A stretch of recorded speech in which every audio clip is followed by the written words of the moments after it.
The roads converged here, and that made it deadly. In the frozen heart of the Ardennes, where narrow highways cut through forest and hill, the town of St.Vith sat like a locked gate. Whoever controlled it controlled movement, of armor, of supply, of time itself. And in December of 1944, time was the one thing the German offensive could not afford to lose. This was never meant to be a last stand, but war rarely asks permission. As the German Ardennes offensive erupted out of the fog and snow, Allied lines fractured with shocking speed. Units were overrun, communications collapsed, roads clogged with retreating vehicles and refugees. The front ceased to exist in any clean sense, replaced instead by pockets of resistance fighting to slow something far larger than themselves. Into that chaos moved the 82nd Airborne Division. They arrived not by parachute, but by truck, rushed forward in winter gear that barely matched the cold, thrown into defensive positions with little time to dig, little clarity about enemy strength, and no illusion about the stakes. St.Vith had to be held, not forever, but long enough. Every hour mattered. German plans depended on speed. Armor needed open roads. Delays could unravel the entire offensive.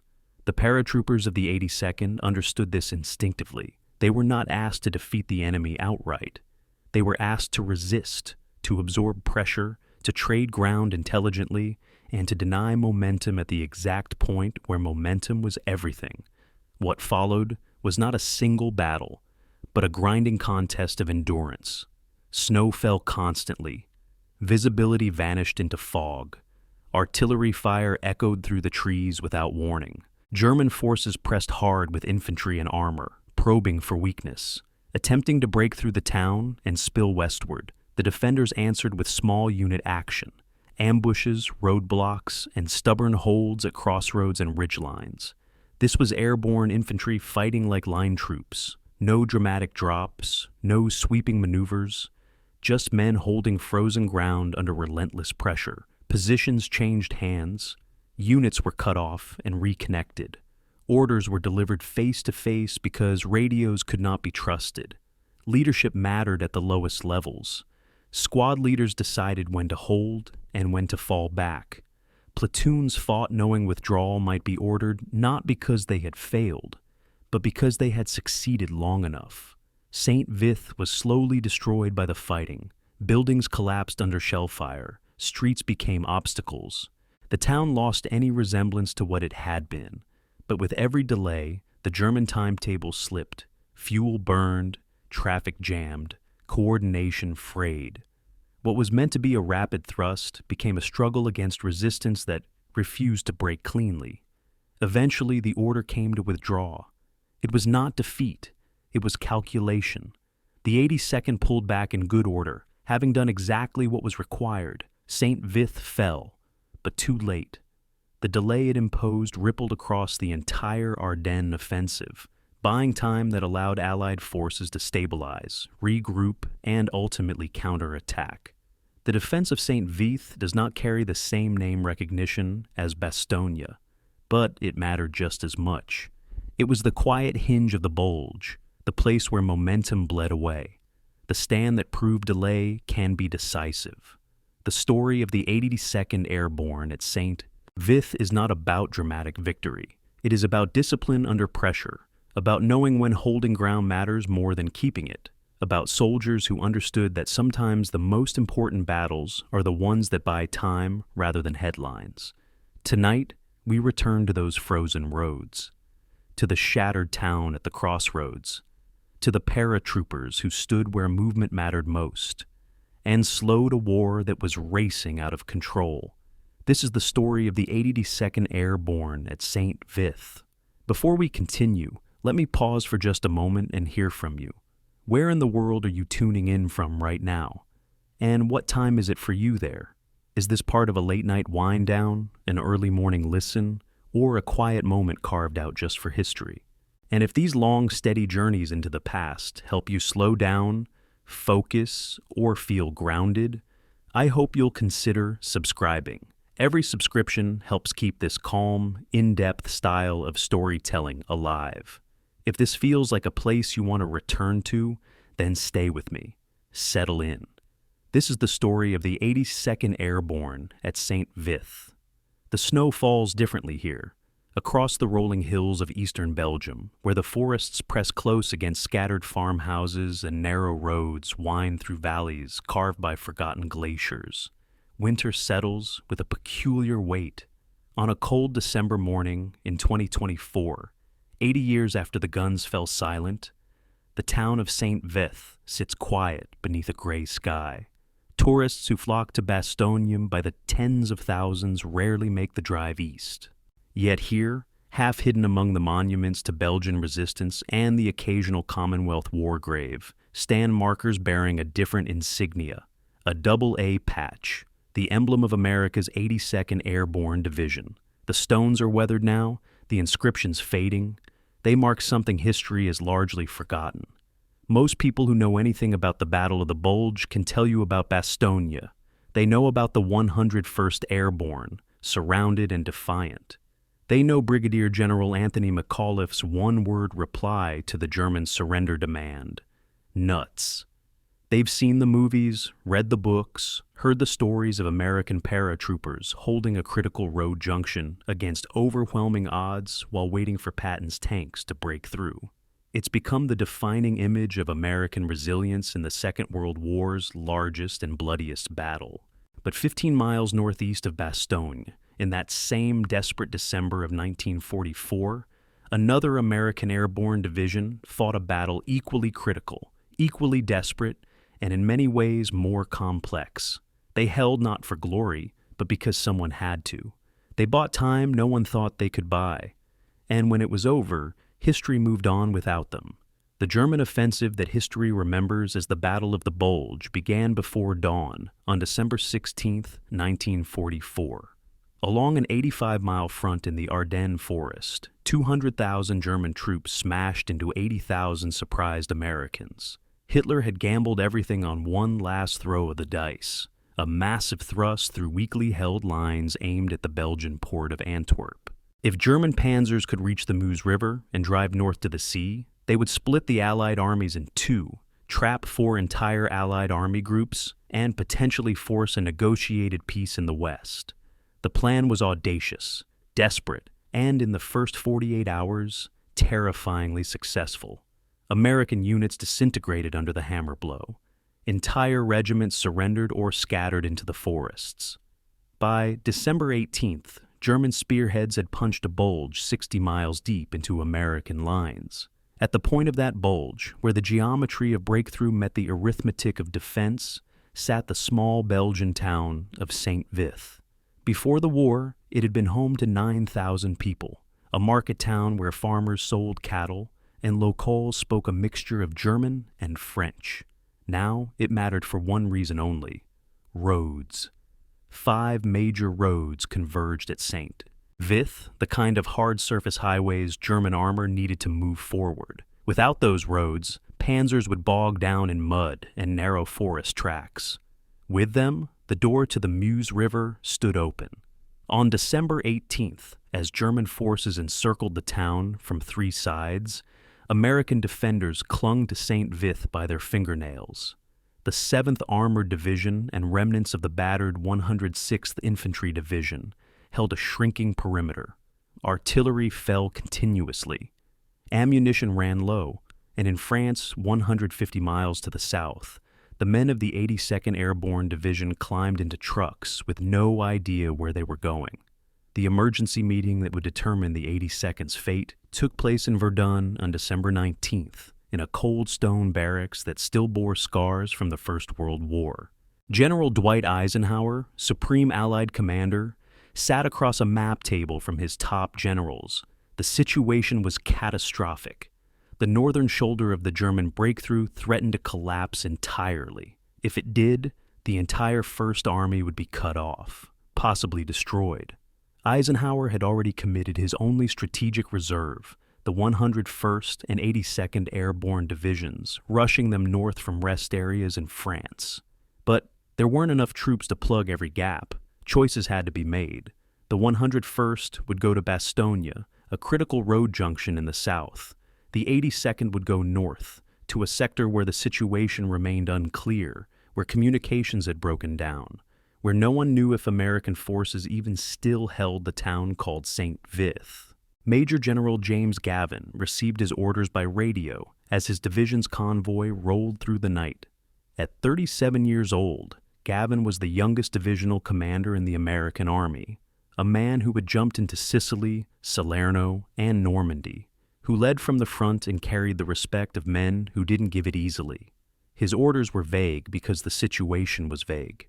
Proceed to the Werbomont area, establish contact with friendly forces, defend the line Malmedy Stavelot Trois Ponts. Nothing about St.Vith specifically, nothing about what enemy forces he might face, just a grid reference and the knowledge that somewhere ahead, the front had collapsed. As his jeep bounced over frozen roads, Gavin studied a Michelin tourist map, the only one available. The roads were marked, the towns were labeled.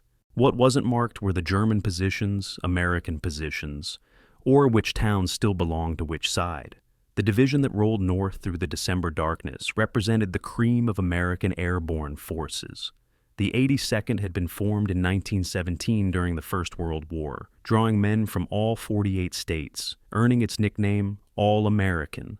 Reactivated for the Second World War as an airborne division, it had pioneered the doctrine of vertical envelopment, the idea that lightly armed paratroopers could seize key objectives behind enemy lines and hold them against counterattack.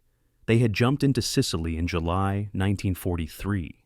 They had fought through Italy. They had jumped into Normandy on D-Day, scattered across the dark fields of the Cotentin Peninsula, and fought their way to Cherbourg. Most recently, they had spent 72 days in continuous combat during Operation Market Garden in Holland, helping hold the corridor at Nijmegen while British armor tried and failed to reach Arnhem. They had returned to France only 6 weeks earlier, exhausted, under strength, expecting rest and replacements. Now they were going back to war. But these men, for all their experience, had never fought in conditions like what awaited them in the Ardennes. Airborne doctrine called for light infantry operations. Jump in, accomplish the mission, get relieved by heavy forces. No one trained paratroopers to fight a sustained defensive battle against armored divisions in the middle of winter. They had no organic tank support. Their anti-tank capabilities consisted of bazookas and a handful of towed anti-tank guns. Their artillery, while excellent, was lighter than standard infantry divisions. They traveled light because they jumped from airplanes, carrying only what a man could wear or fit in a weapons container. And now they were being asked to stop panzer divisions whose doctrine emphasized exactly the kind of breakthrough exploitation the Ardennes offensive represented. The men in those trucks, bouncing through the frozen December night, had no illusions about what they faced. But they went anyway, because the orders said go, and because somewhere ahead, other Americans needed help. As the convoy passed through Bastogne in the early hours of December 18th, it split.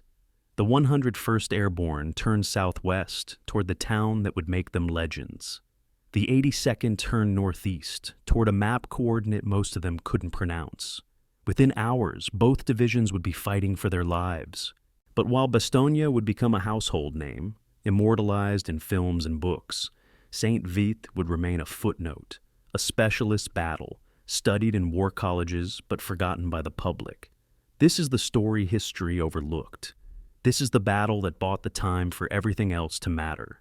This is the 82nd Airborne at St.Vith, the forgotten shield that held the northern door while the world watched Bastogne. The snow falls differently here because the men who bled here have been waiting 80 years for someone to remember why. The temperature on the night of December the 17th, 1944, hovered near 0 degrees Fahrenheit. In the assembly area, at Suippes, France, men of the 504th, 505th, and 508th Parachute Infantry regiments loaded into open trucks under blackout conditions, their breath clouding in the darkness. No one had told them their destination. Rumors spread faster than facts. They were going to reinforce Aachen. They were counterattacking into the Siegfried Line. They were being held in reserve for a new drop into Germany. No one guessed the truth because the truth seemed impossible. The German army, beaten and retreating since Normandy, couldn't possibly have launched a major offensive. Yet the urgency in the officers' voices, the speed of the loading process, the way veteran sergeants checked ammunition loads with unusual care, all these things told the experienced men that something had gone terribly wrong somewhere. Private First Class Charles Fairlamb of the 505th Parachute Infantry Regiment climbed into the back of a deuce-and-a-half truck and found space among 50 other men packed shoulder to shoulder. They wore standard field uniforms, the same olive drab wool they'd worn in France. No one had winter clothing because no one expected to need it. The division had been resting, refitting, absorbing replacements to make up for the losses in Holland. Some men had been on passes in Paris. Others had been training the new arrivals, trying to turn green kids into paratroopers through abbreviated courses that emphasized what you needed to stay alive. Now, all that stopped. The passes were canceled. The training ceased. The new men and the veterans loaded together, indistinguishable in the darkness except for the way they carried themselves. As the trucks rolled out, Fairlamb noticed something odd. The convoy was heading north, not east. North meant Belgium. North meant the front had moved. The convoy stretched for miles, a line of trucks moving without headlights through the French countryside. Inside the trucks, men tried to sleep, failed, told jokes, failed at that too, and settled into the silence of soldiers approaching unknown danger. Some wrote letters they wouldn't be able to mail. Others checked and rechecked weapons they had already checked a dozen times. The veterans among them had a sense for how bad a situation was, based on how fast higher command moved. This was very fast.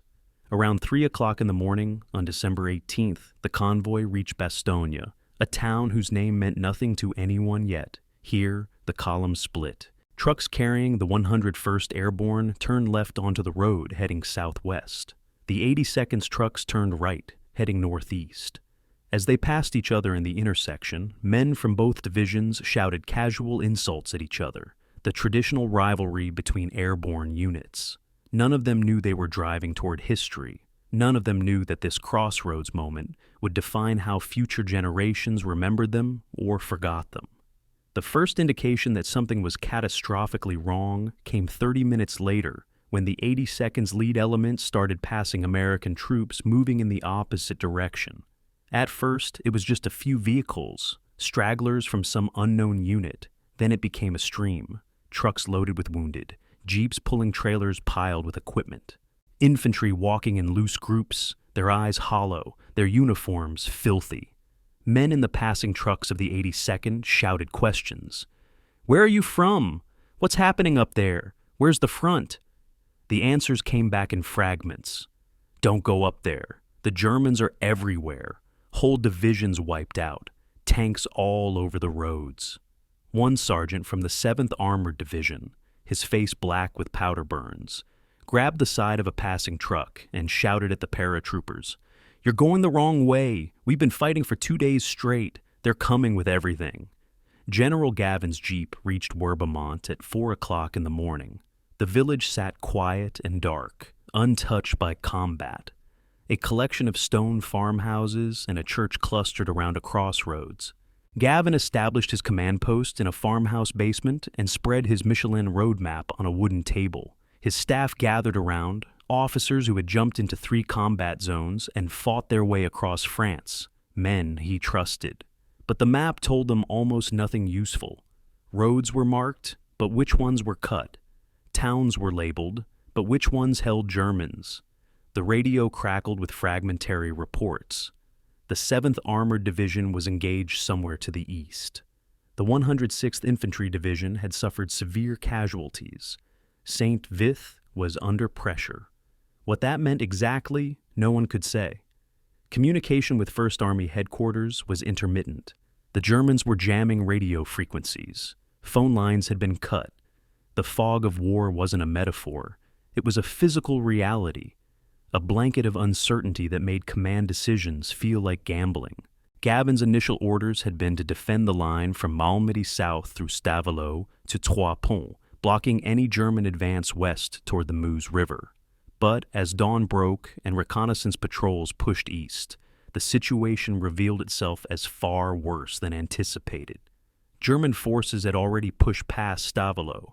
The road to Malmedy was under artillery fire, and somewhere beyond the morning mist, 15 miles southeast of Gavin's command post, the town of St.Vith sat surrounded on three sides by German armor.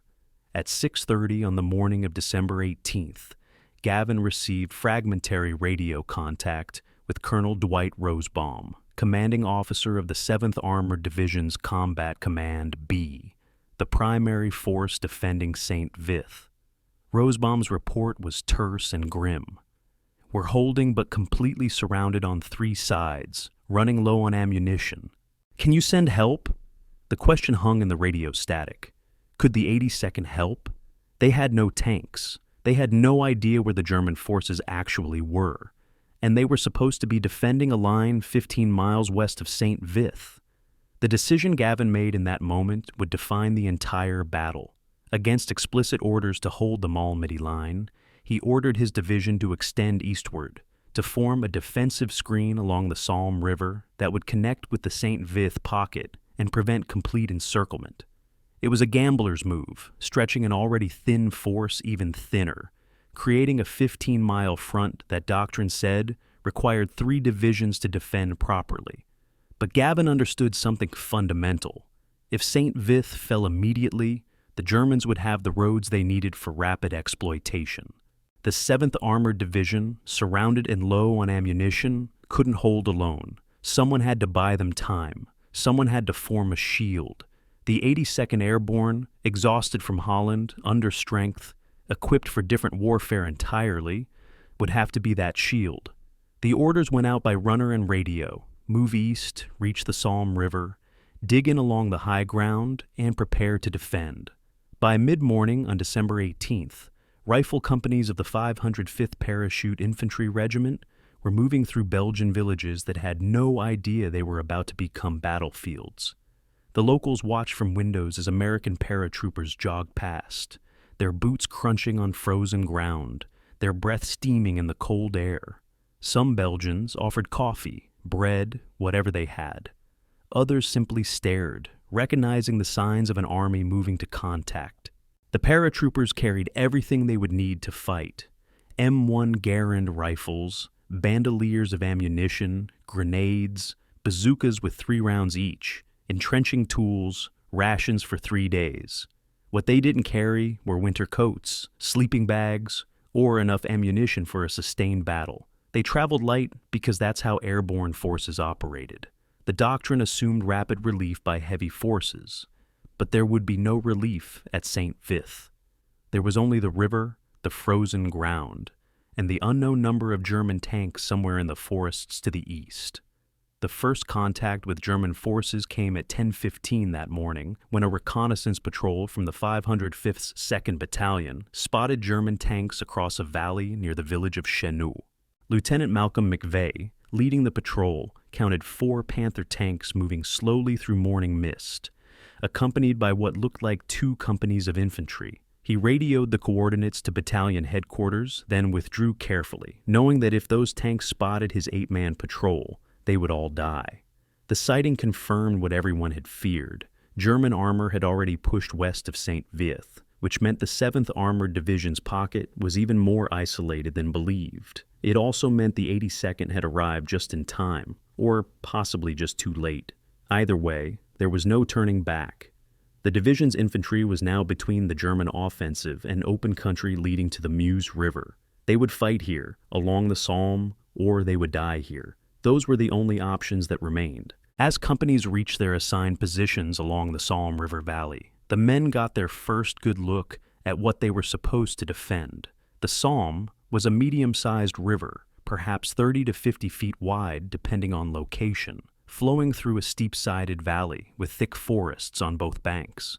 In summer, it might have been scenic. In December, it was a study in cold, gray and brown, frozen mud, leafless trees, water the color of slate. The river was too deep to wade, but not wide enough to be a real obstacle to determined troops.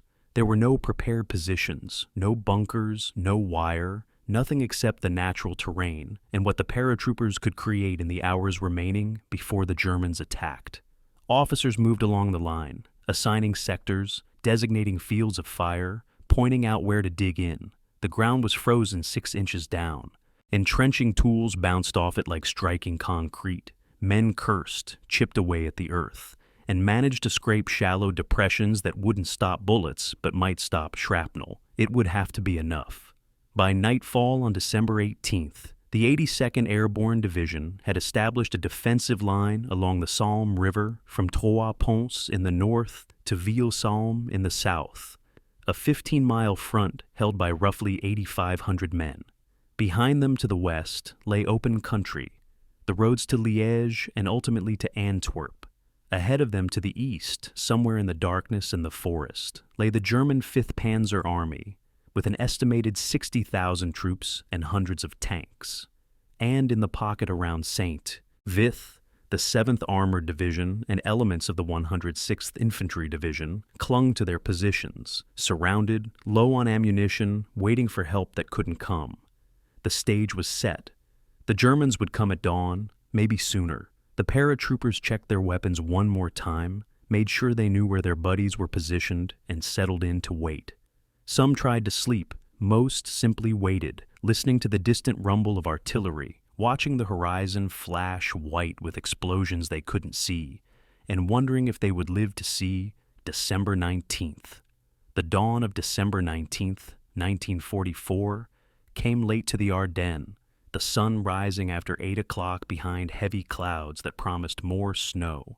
Along the Salm River Valley, men of the 82nd Airborne Division waited in positions they'd spent the night improving by inches, chipping at frozen earth, piling rocks for cover, creating fields of fire through the winter-bare trees.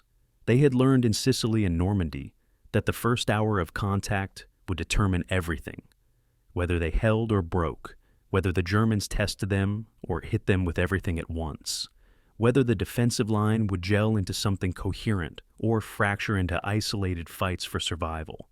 Around 7 o'clock, as gray light filtered through the forests, the artillery began. German 105 and 150 millimeter shells walked across the American positions in methodical patterns, feeling for weak points, destroying suspected command posts, killing men in their holes before the infantry battle even started. Colonel Reuben Tucker commanded the 504th Parachute Infantry Regiment, a hard man who had led his regiment through 3 combat jumps and expected his soldiers to fight with the same intensity he brought to every engagement. His positions anchored the northern end of the 82nd's line, covering the approaches from Stavelot and the critical bridge crossings at Trois-Ponts. At 7:30 on the morning of December 19th, Tucker stood in his command post, a farmhouse basement near Rahir, listening to radio reports filter in from his company commanders. The Germans were probing all along his front, not in force yet, but with enough strength to test reactions. Company commanders reported spotting German infantry in squad and platoon strength, supported by occasional armored vehicles. Tucker had no illusions about what this meant. The Germans were conducting reconnaissance in force, identifying American positions, mapping the defensive line. The real attack would come later, probably by midday once the Germans knew where to concentrate their armor. The first significant engagement came at the village of Chenou, where Lieutenant Malcolm McVeigh's company from the 505th Parachute Infantry Regiment held positions overlooking a valley approach. At 8:15, German infantry emerged from the tree line 400 yards to the east, advancing in the textbook fashion with squad rushes covered by machine gun fire. McVeigh, a 23-year-old from Ohio, who had jumped into Normandy and fought through Holland, watched them come with the calm of someone who had seen this before. He waited until the Germans reached 200 yards, then gave the order to open fire. 30 M1 Garands spoke simultaneously, their distinctive 8-round clips pouring accurate rifle fire into the advancing Germans. The enemy infantry went to ground, returned fire, tried to maneuver. For 20 minutes, the firefight developed as dozens of small decisions. Who moved when, who stayed down, who got hit, determined who would hold the ground when it ended. What turned the engagement was American artillery. McVeigh had pre-registered defensive fire coordinates during the night, marking likely approach routes on his map and passing them to the artillery fire direction center. Now, as German infantry tried to flank his position, he radioed for fire mission on coordinate Echo 7. 90 seconds later, the first 105mm shells exploded among the advancing Germans, white phosphorus and high explosive turning the frozen forest floor into a killing zone. The German attack faltered, then broke. Men ran back toward the tree line, leaving dark shapes on the snow that hadn't been there before. McVeigh counted 12 enemy bodies when the smoke cleared, but more importantly, he had established something critical. The American line was not retreating. It would fight for every yard, and it had artillery support that could arrive in under 2 minutes. That message would spread through the German units faster than any radio report. Even 10 miles south, at Salm, the situation was developing differently. Captain John Smith's company from the 504th held positions on the southern end of the 82nd's line, the hinge point where the American defensive arc curved back to connect with the St.Vith Pocket. At 9 o'clock, German armor appeared on the road from St.Vith, 4 Panther tanks and 2 self-propelled guns, accompanied by a company of infantry riding on the tanks and walking alongside. Smith watched them approach through binoculars, calculating ranges, knowing his men had 3 bazookas and nothing else that could hurt those tanks.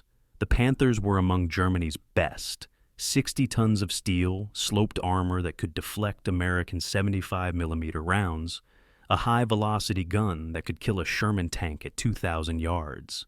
Against infantry armed with bazookas effective only at 75 yards or less, Panthers should have been invincible. Should have been.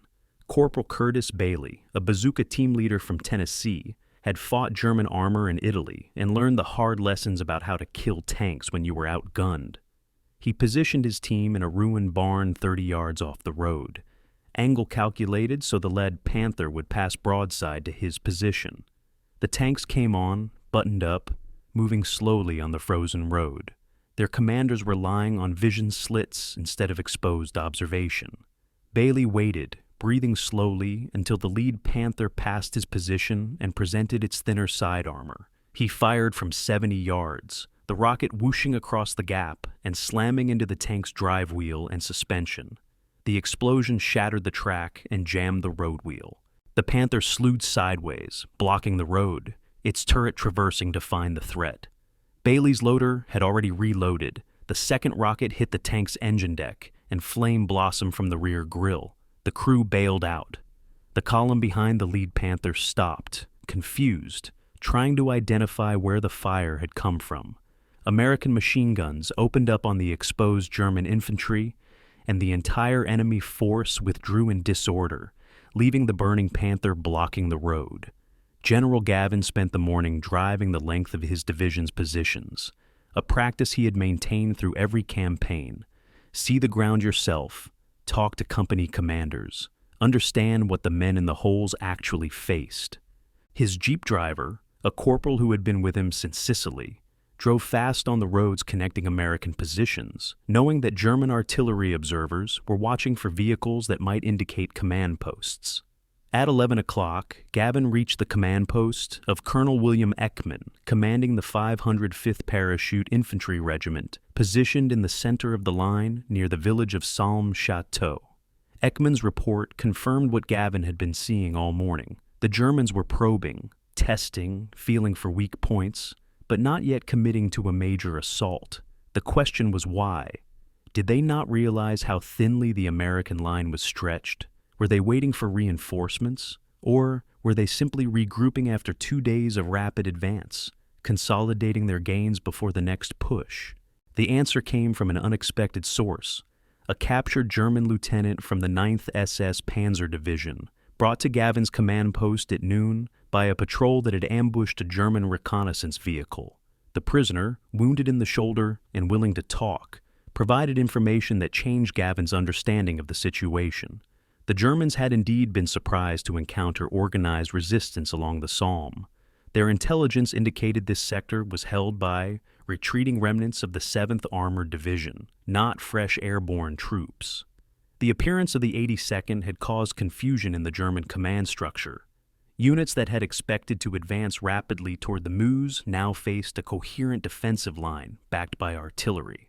The prisoner estimated that his division alone had 3 regiments in the sector, with more armor arriving from the south. The attack would come, he said, but not until the Germans had concentrated enough force to break through with one decisive push. That meant the 82nd had bought time, perhaps a day, perhaps 2, but time nonetheless. As afternoon shadows lengthened across the Salm Valley, the character of the fighting shifted from probing attacks to artillery duels.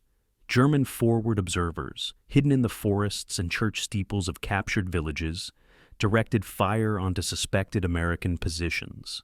The 82nd's artillery battalions, the 319th and 320th Glider Field Artillery, returned fire with interest, their 105mm howitzers firing from positions west of the Salm, protected by the river and the terrain. The math of artillery combat was brutal and simple. Whoever could locate targets faster and deliver more accurate fire would dominate the battlefield. The American advantage lay in coordination and communication.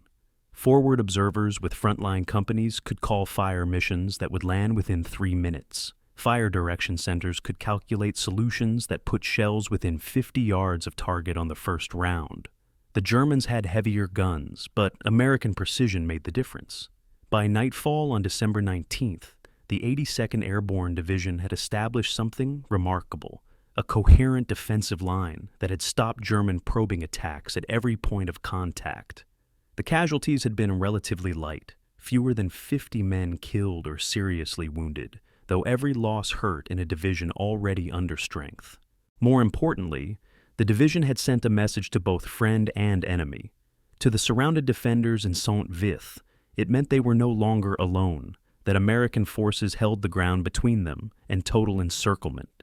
To the Germans, it meant the easy advance was over, that the road to the Meuse would be contested by troops who knew how to fight. General Gavin, reviewing the day's action reports in his command post, allowed himself a moment of cautious satisfaction. They had held for 1 day. The question was whether they could hold for the 2nd day and the 3rd, and however many more it would take for the strategic situation to stabilize. The connection to St.Vith itself remained tenuous, more theoretical than practical. A narrow corridor, perhaps 3 miles wide, connected the 7th Armored Division's pocket to the 82nd's positions at Ville-Salm, but German forces controlled the high ground on either side of that corridor. Supply vehicles trying to reach St.Vith ran a gauntlet of artillery and sniper fire. Wounded being evacuated from the pocket came out in 1s and 2s in whatever vehicles could make the trip. The defenders inside St.Vith were running out of everything: ammunition, medical supplies, food, hope. They had been fighting since December 16th, 3 days of continuous combat against superior forces, and they were reaching the point where will alone couldn't substitute for bullets. The 82nd's defensive line gave them a chance, but only a chance, and only if the line held. Everything depended on the frozen ground along the Salm River, on paratroopers digging shallow holes in earth too hard to yield, on artillery crews keeping their guns in action despite counter-battery fire, on battalion commanders making correct decisions with incomplete information. Everything depended on ordinary men doing extraordinary things because the alternative was unthinkable. The Manual for Defensive Operations, drilled into every infantry officer at Fort Benning and refined by 3 years of combat experience, specified that a proper defensive position required 3 to 5 days of preparation. Engineers needed time to lay minefields and wire obstacles. Infantry needed time to construct mutually supporting strong points with overhead cover. Artillery needed time to register defensive fires and prepare ammunition stocks. Communications needed time to run wire and establish redundant radio nets. 3 to 5 days. The 82nd Airborne Division had 15 hours from the afternoon of December 18th when they reached the Salm River to the morning of December 19th when German forces began probing their positions. What they created in those 15 hours, under conditions that made every physical task twice as difficult, represented improvisation elevated to an art form. The frozen ground presented the first and most persistent problem. Sergeant Michael Korchik of the 508th Parachute Infantry Regiment's 3rd Battalion tried to dig a foxhole at 4 o'clock on the afternoon of December 18th and managed to penetrate 6 inches before his entrenching tool simply bounced off frozen earth. He tried again, slamming the tool's blade with all his strength, and achieved another 2 inches. At that rate, digging a standard 4-foot foxhole would take 6 hours, and the light was already fading. Around him, other men faced the same problem, cursing the ground, the cold, the entire situation. The solution, when it came, involved both creativity and controlled violence.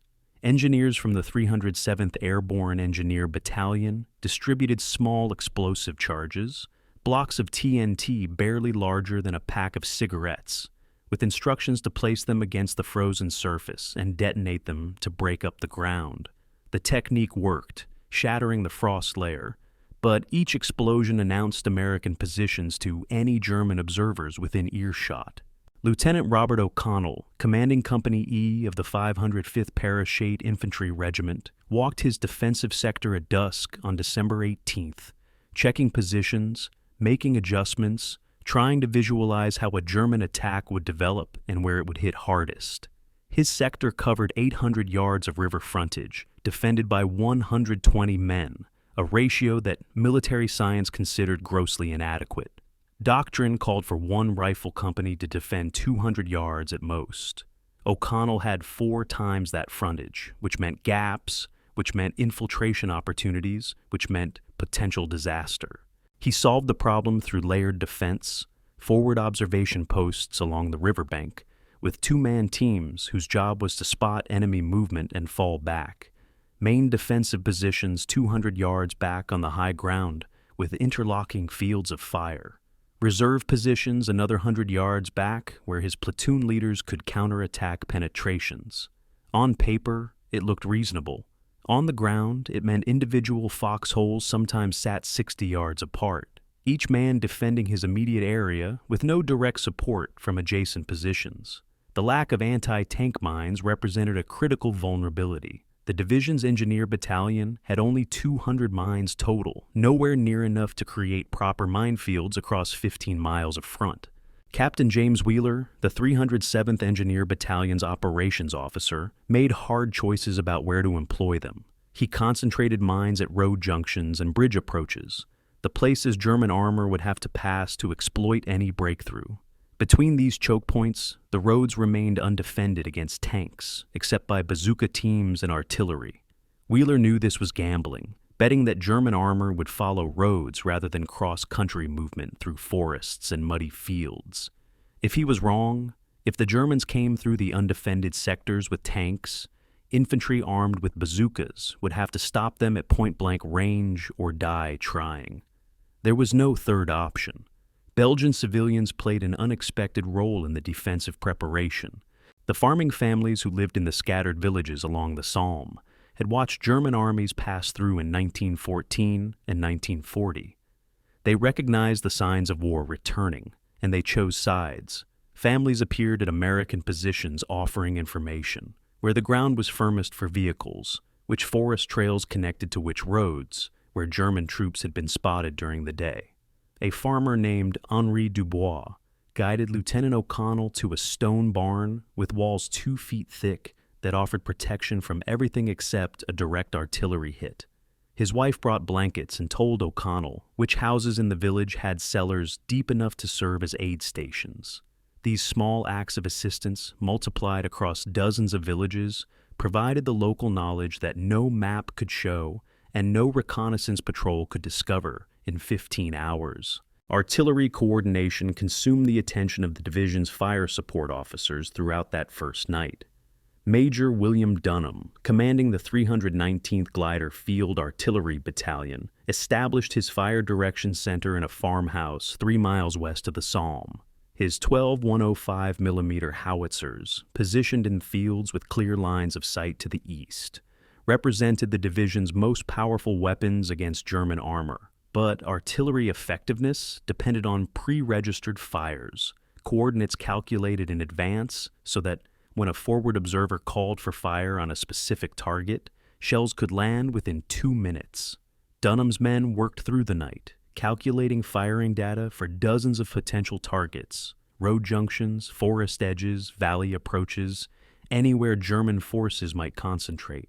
Each calculation involved mathematics and maps, slide rules, and protractors, converting grid coordinates into gun elevations and powder charges. By dawn on December 19th, the Fire Direction Center had solutions ready for 43 separate targets along the Salm Valley. When the Germans came, American artillery would be ready. Communication networks, fragile under the best circumstances, required constant attention in the frozen conditions. Radio batteries died faster in extreme cold. Wire lines broke when frozen tree branches fell on them. The division's signal company spent the night running communication wire between company command posts and battalion headquarters, often crawling through darkness to string wire from tree to tree, creating redundant paths so that if one line broke, another could carry the message. By 3 o'clock on the morning of December 19th, a spiderweb of communication connected 15 company command posts to 5 battalion headquarters to 3 regimental command posts to General Gavin's division headquarters at Werbemont. The system was vulnerable, dependent on men crawling through darkness to repair breaks. But it worked. Orders could flow down from division to company in minutes. Situation reports could flow up from forward observers to artillery in seconds. In the chaos of modern combat, communication meant survival. The ammunition distribution problem highlighted the difference between peacetime planning and wartime reality. Each rifleman was supposed to carry 80 rounds for his M1 Garand, with another 100 rounds available at the company level. Machine gun crews were allotted 1,000 rounds per gun, with another 1,000 in battalion reserve. But the division had deployed so rapidly from France that ammunition reserves hadn't caught up with forward units. Supply officers made ruthless calculations. Rifles could get by with 60 rounds per man because riflemen rarely expended more than 20 rounds in an engagement. Machine guns needed their full allocation because suppressive fire consumed ammunition at terrifying rates. Bazookas received 3 rockets per team instead of the standard 5 because there simply weren't enough rockets to go around. Grenades were distributed based on position. Men in forward observation posts received 6 grenades each for self-defense during withdrawal. Men in main defensive positions received 2 grenades each. The math was cold, and the choices were hard, but by dawn every fighting position had at least minimal ammunition to fight with. As the last hours of darkness on December 19th ticked away, the 82nd Airborne Division's defensive line resembled nothing so much as an improvised fortress, a collection of shallow holes and stone buildings and artillery positions held together by communication wire and shared purpose. It wasn't pretty. It didn't match the diagrams and field manuals. Engineers would have found a dozen flaws in the placement of positions and the fields of fire. But it was coherent. It was manned by veterans who knew their business, and it was ready. When the first German shells began falling at 7 o'clock that morning, the paratroopers in their positions along the Salm River understood that everything they had accomplished in 15 hours would now be tested by an enemy who had been planning this offensive for months, and who needed the roads the 82nd now denied them. The human cost of those 15 hours of preparation rarely appears in the official histories, but it shaped everything that followed. Men who got 2 hours of sleep in 48 hours made mistakes when exhaustion dulled their reactions. Fingers numbed by cold failed to properly seat magazines and rifle wells. Officers making decisions at 2 in the morning, running on coffee and adrenaline, sometimes gave orders that sounded reasonable in the moment, but proved problematic in the daylight. Yet somehow the system worked, not because it was perfect, but because the men executing it understood that imperfection was acceptable while failure was not. They had been told to defend the Salm River line, and they had created a defensive position in less time than should have been possible, and now they would find out if it was good enough. The Germans would provide the test. The frozen ground of the Ardennes would witness the results, and history, which remembers Bastogne for holding against siege, would forget St.Vith for doing something even more difficult, building a defensive line from nothing and making it hold. While the 82nd Airborne Division established its shield along the Salm River, 15 miles to the east, another group of Americans fought a different kind of battle. The defenders of St.Vith were not elite paratroopers fresh from rest areas in France. They were tankers from the 7th Armored Division, whose Shermans had been fighting since December 16th, infantry from the 106th Division, who had arrived in the theater only days before the German offensive began, and engineers and cavalry and headquarters troops who had been swept up in the chaos and pressed into combat roles they had never trained for. By the morning of December 19th, they had been fighting for 3 days in complete encirclement, watching their perimeter shrink with each German attack, knowing that ammunition was running out and relief was unlikely. Their story is one of junior officers holding together units that should have disintegrated, of sergeants making command decisions because their captains were dead, of ordinary soldiers discovering reserves of courage they didn't know they possessed. Lieutenant Colonel Robert Erlenbush commanded the 7th Armored Division's Combat Command B, the primary American force defending St.Vith, a career officer who had trained in armor tactics at Fort Knox before the war. Erlenbush had led his command through the breakout from Normandy and the pursuit across France. He understood armored warfare as a science of movement and firepower, of using speed and shock to dislocate enemy defenses. But there was no room for movement in St.Vith. The town sat in a valley surrounded by hills, a natural killing ground where German artillery observers on the high ground could direct fire onto any vehicle that moved. Erlenbush's Shermans, designed for mobile warfare, had become stationary pillboxes, dug into positions behind rubble barricades, firing at German armor that outweighed and outgunned them. Of the 80 tanks Combat Command B had brought into St.Vith on December 16th, only 23 remained operational by December 19th. The others had been destroyed by German fire, abandoned due to mechanical breakdown, or immobilized by lack of fuel. The infantry defending St.Vith came primarily from the 106th Infantry Division's 422nd and 423rd Infantry Regiments. These were green troops, men who had arrived in Europe in early December, who had been given a quiet sector of the Ardennes to gain experience before being committed to major operations. The German offensive had shattered that illusion within hours. Some battalions had disintegrated under the hammer blow of the initial assault. Others had retreated in good order to St.Vith, where officers managed to reorganize them into coherent defensive positions. But the psychological damage of being defeated in your first battle, of watching your unit torn apart before you learned your squad leader's name, created a fragility that more experienced troops didn't carry. Sergeants from the 7th Armored Division, veterans of 3 campaigns, found themselves leading squads of 106th Division privates who had been in combat for 72 hours and looked like they'd aged 10 years. The aid station in St.Vith's St. Joseph Church basement represented both the humanity of the defenders and the impossible choices they faced daily. Captain Harold McMillan, a medical officer from Pennsylvania, had set up his station on December the 17th, expecting to treat perhaps 50 casualties. By December 19th, he had 600 wounded men in various stages of treatment, packed into a space designed for church services of perhaps 100 congregants. The seriously wounded lay on pews pulled from the sanctuary above. The walking wounded sat on the floor, bandaged and waiting. The dying lay in a separate room, because there was nothing more the medics could do for them except ensure they weren't alone. McMillan had supplies for perhaps 200 casualties: bandages, morphine, sulfa powder, plasma. He triaged ruthlessly, treating men who could return to the line, making comfortable those who couldn't, and trying not to think about the mathematics of medical care when demand exceeded supply by a factor of 3.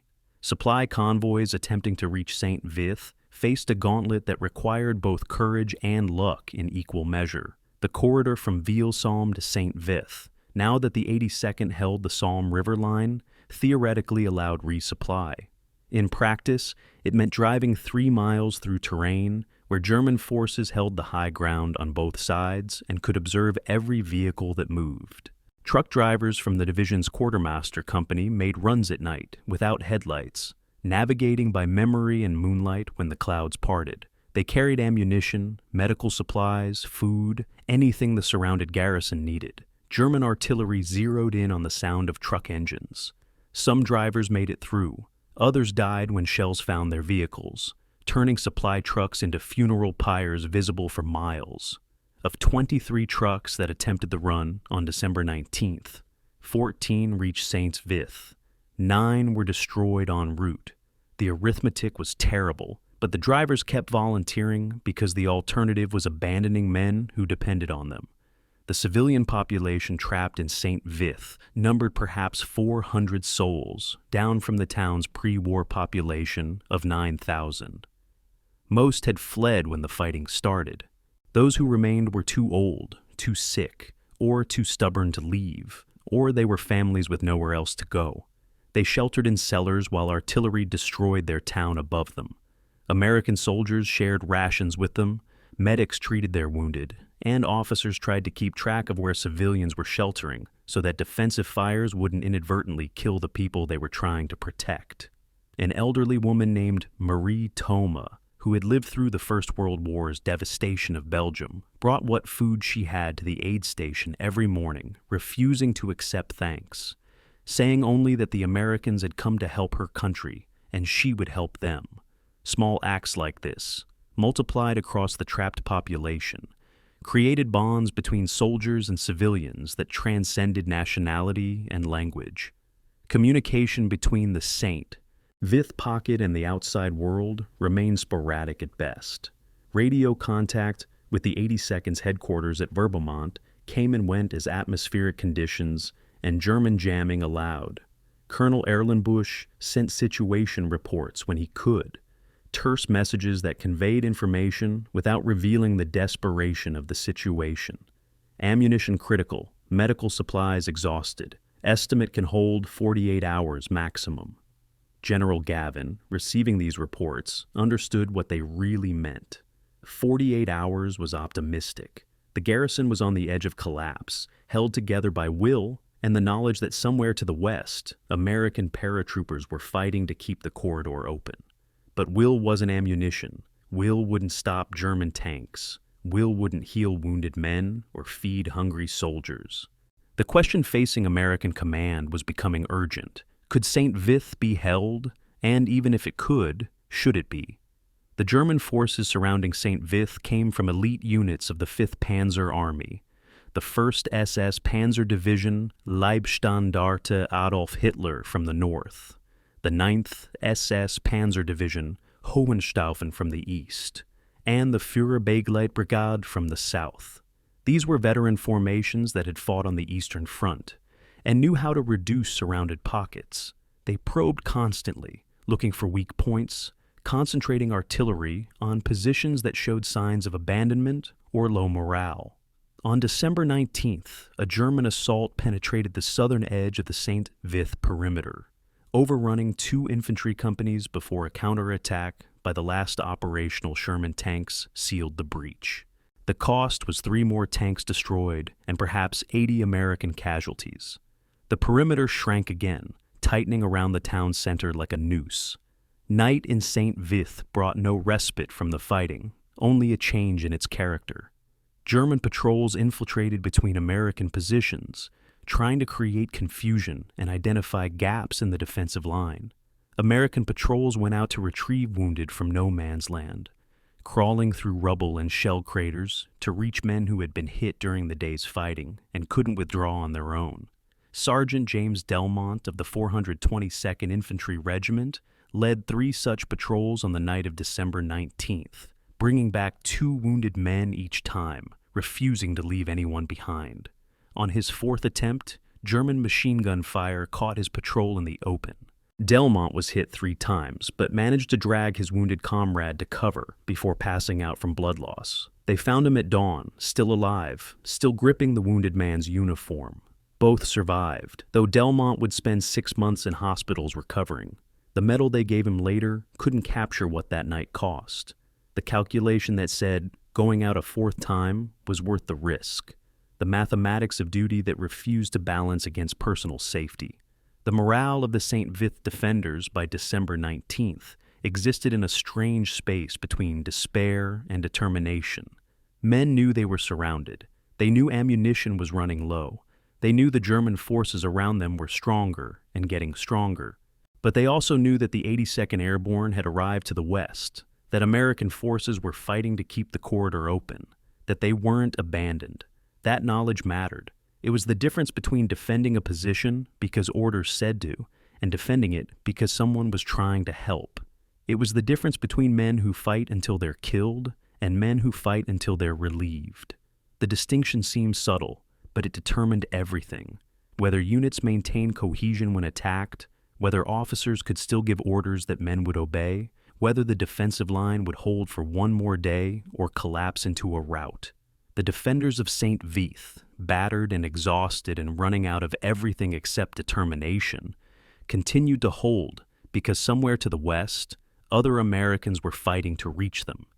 It would have to be enough. The German probe that hit the 82nd Airborne Division's positions near Chenou at 7:30 on the morning of December 19th, 1944, looked almost casual in its initial development.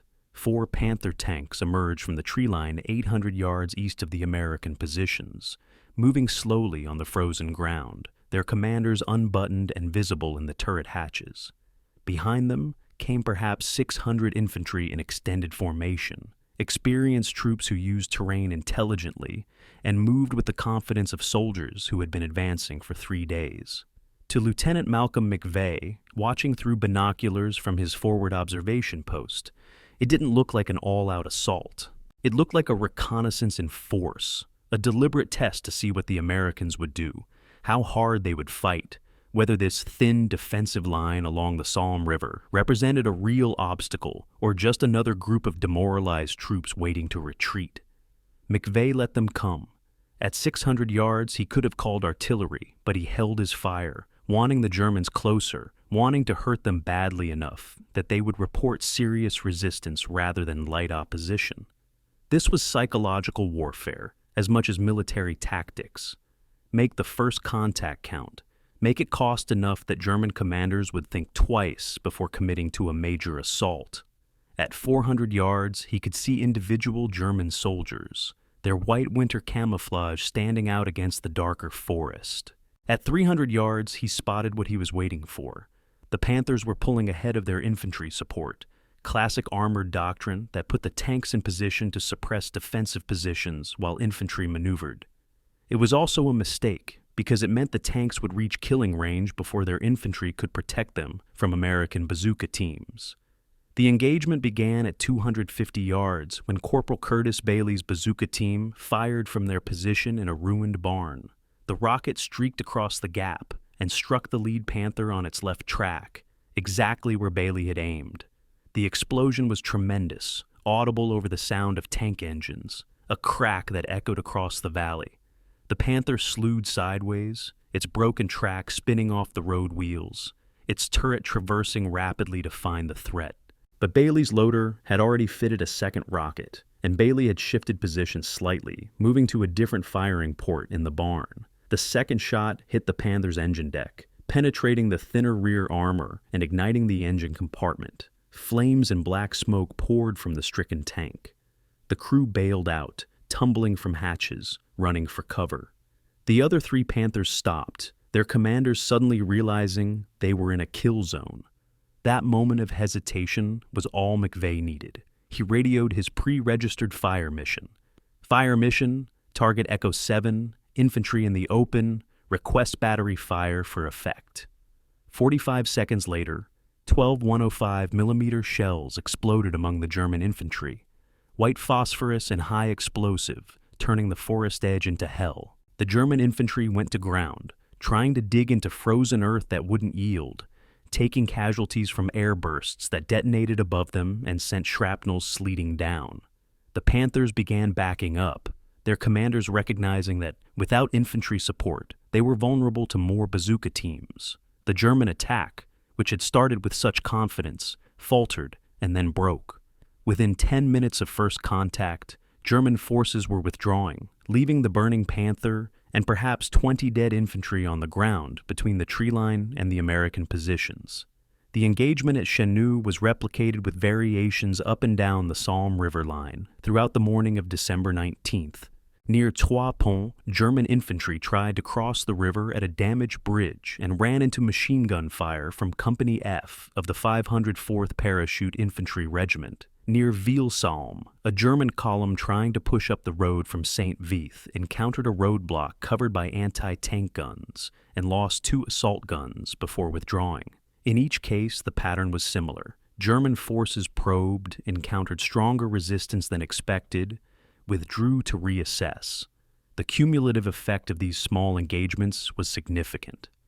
German intelligence officers, analyzing the morning's action, had to revise their estimates of American strength in the sector. This was not a thin screen of retreating troops. This was an organized defensive line with artillery support and troops willing to fight. The afternoon brought a different kind of test. Artillery duels that would determine which side could dominate the battlefield with indirect fire. German forward observers, positioned in church steeples and on high ground beyond the Salm, began calling fire on suspected American positions. 150mm shells, larger and heavier than American 105s, walked across the defensive line in methodical patterns. The fire was effective, and it was terrifying. Shells that landed close to foxholes could kill through concussion alone, and the larger German guns could destroy stone buildings that provided cover from small arms fire. But effectiveness wasn't the same as dominance. American forward observers were better trained, better equipped with radios, and backed by fire direction centers that could calculate firing solutions faster than their German counterparts. When German batteries revealed their positions by firing, American counter-battery missions would land within minutes, forcing German guns to displace or be destroyed. The mathematics of artillery combat favored the side that could observe accurately and respond quickly. Lieutenant Harold McCulloch, a forward observer with the 505th Parachute Infantry Regiment, demonstrated this in a duel that became legendary within the division. At 2 o'clock on the afternoon of December 19th, he spotted a German artillery battery setting up in a clearing 2,000 yards east of his position. He radioed coordinates to the 319th Field Artillery Battalion, then watched through binoculars as the first ranging round landed long. He adjusted. Drop 100, fire for effect.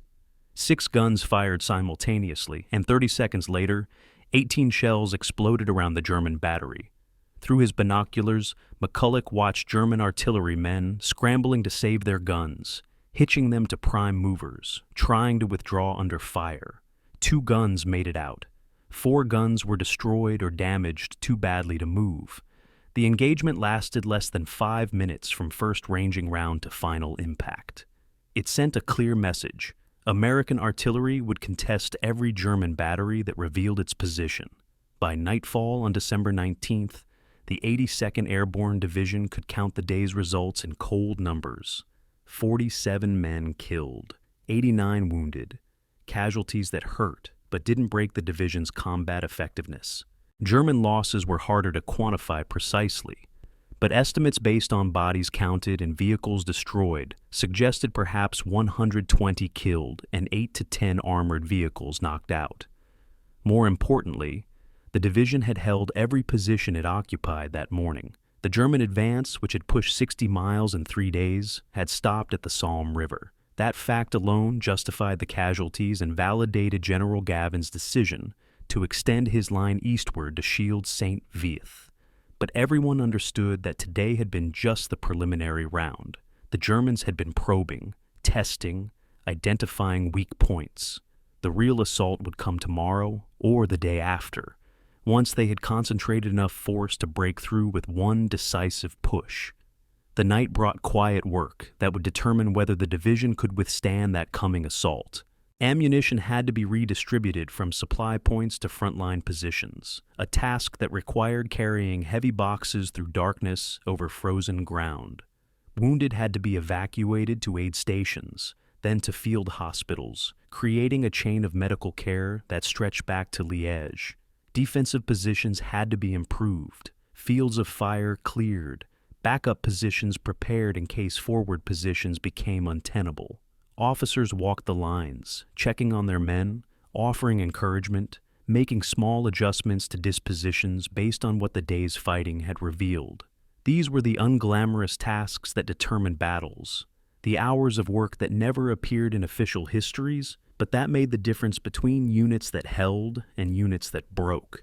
Lieutenant McVeigh, whose artillery call had broken the morning's German attack, spent the evening writing letters to the families of 3 men from his platoon who had been killed during the day. The words came hard. What do you say to a mother whose son died in a frozen foxhole in Belgium? How do you explain that his death mattered, that the ground he defended was worth defending, that he didn't die for nothing?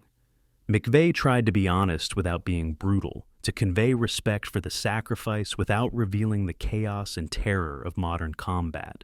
He wrote 3 letters in 2 hours, then sealed them and gave them to the company clerk to mail. Then he went back to his command post and studied his sector map, planning tomorrow's defensive fires, calculating which approaches the Germans would likely use, trying to think like the enemy so he could kill them more effectively when they came.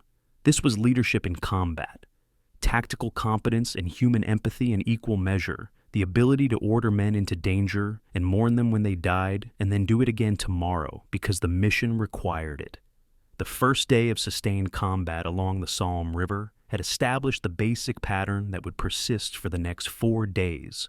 German probes, American defensive fires, small unit engagements that tested both sides' resolve, artillery duels that shaped the battlefield without decisive effect.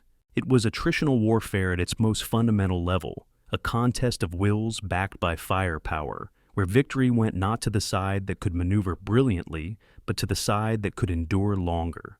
The 82nd Airborne Division, outnumbered roughly 6-1, outgunned by heavier German artillery, facing veteran SS Panzer divisions, had found a formula that worked: use terrain intelligently, employ artillery aggressively, make every German advance cost more than it was worth, and refuse to break. Whether that formula would hold when the Germans committed to a major assault remained to be seen. But for one day, it had been enough. The line had held. St.Vith remained connected to American forces, and the German timetable, which had called for reaching the Meuse River days ago, continued to slip further behind schedule. In the brutal calculus of the Battle of the Bulge, that made December 19th a victory, however small, however temporary, however dearly bought. The supply convoy that left Liège at 9 o'clock on the evening of December 19th, 1944, consisted of 42 trucks carrying ammunition, medical supplies, rations, and fuel for the 82nd Airborne Division. The drivers were mostly black soldiers from the Red Ball Express units, men who had kept the Allied armies supplied during the breakout from Normandy and the race across France, who knew what it meant to drive through contested territory with shells falling and snipers watching. They knew the mathematics of their profession. Roughly 30% of supply trucks attempting runs to frontline units in active combat zones didn't come back. The trucks were destroyed by artillery, ambushed by enemy forces, or simply disappeared into the chaos of mobile warfare. 30%. 1 in 3. The drivers did the math every time they climbed into their cabs, and they climbed in anyway because soldiers at the front depended on them, and because someone had to take the risk. The route from Liège to Warbaumont normally took 2 hours in daylight with clear roads.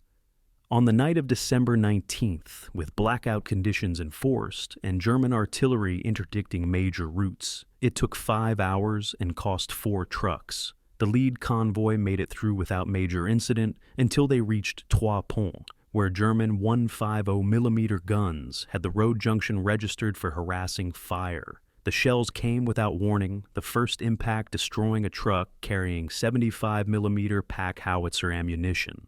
The explosion lit up the night sky, a fireball visible for miles, followed by secondary explosions as rounds cooked off in the burning vehicle. The convoy scattered, drivers pulling off the road, waiting for the barrage to lift. 3 more trucks were hit in the next 10 minutes. When the shelling stopped, the convoy reassembled and continued.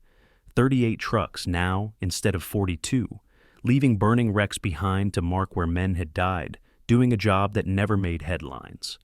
The ammunition crisis facing the 82nd had become critical by December 20th. Artillery battalions had fired 1,200 rounds on December 19th, 40% of their available stocks. At that rate of expenditure, the guns would fall silent within 3 days. Infantry units were rationing rifle ammunition, restricting fire to targets that posed immediate threats.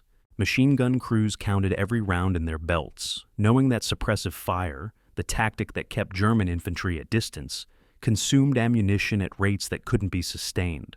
The division's ordnance officers calculated requirements and compared them to available supplies, and the numbers didn't balance. They needed 100 tons of supplies daily just to maintain current operations. The supply line from Liège could deliver perhaps 60 tons if everything went perfectly, and nothing was going perfectly in the Ardennes in December of 1944. Air supply offered a partial solution, but only partial. The weather that grounded most Allied air operations also limited resupply flights. But on December 20th, a break in the clouds allowed C-47 cargo planes to attempt drops over the St.Vith sector. The plan called for dropping supplies directly to the surrounded garrison, using parachutes to deliver ammunition and medical supplies that couldn't reach St.Vith by road. At Florennes airfield in Belgium, ground crews loaded cargo planes by hand, working in freezing temperatures to manhandle 105mm shells and boxes of rifle ammunition into aircraft cargo bays. Each plane could carry roughly 3 tons of supplies. 12 planes meant 36 tons, potentially enough to make a difference if the drops were accurate. The crews understood the stakes. They also understood that flying low and slow over contested territory made them vulnerable to German anti-aircraft fire. The first drop run began at 11 o'clock on the morning of December 20th. Captain Robert Hayes piloted the lead C-47, flying at 800 feet through scattered clouds, navigating by landmarks because radio beacons were unreliable near the fluid front lines. His navigator, Lieutenant James Morrison, called out checkpoints as they approached the drop zone. The Salm River, the burning town visible in the distance, the pattern of roads that matched their briefing maps. At 500 feet, Hayes slowed to 120 miles per hour, the minimum speed for safe flight, and opened his cargo doors. The loadmaster kicked out bundles attached to parachutes marked with colored panels to identify contents. Red for ammunition, white for medical supplies, yellow for rations.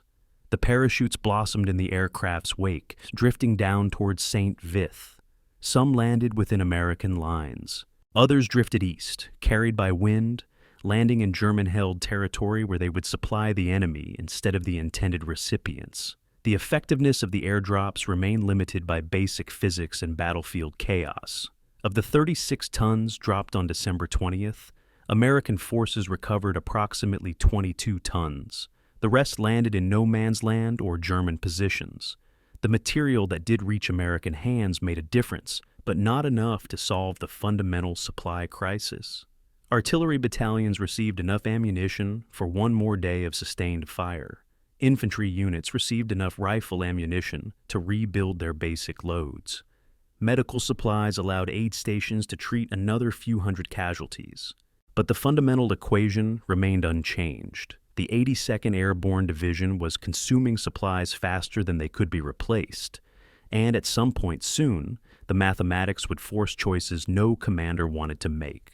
The truck drivers who volunteered for repeat runs into the 82nd sector understood these calculations better than most staff officers. Sergeant William Davis, a driver from the 667th Quartermaster Truck Company, made 4 trips from Liège to Werbemont between December 19th and December 21st. On his 3rd trip, German artillery caught his convoy on the road south of Vilsalm. The truck ahead of his took a direct hit, killing the driver instantly.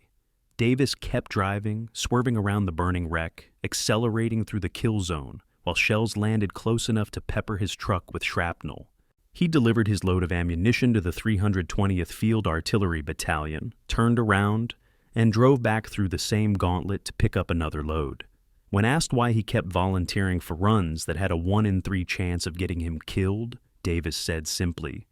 "Those boys up there are fighting. Least I can do is make sure they have bullets to fight with."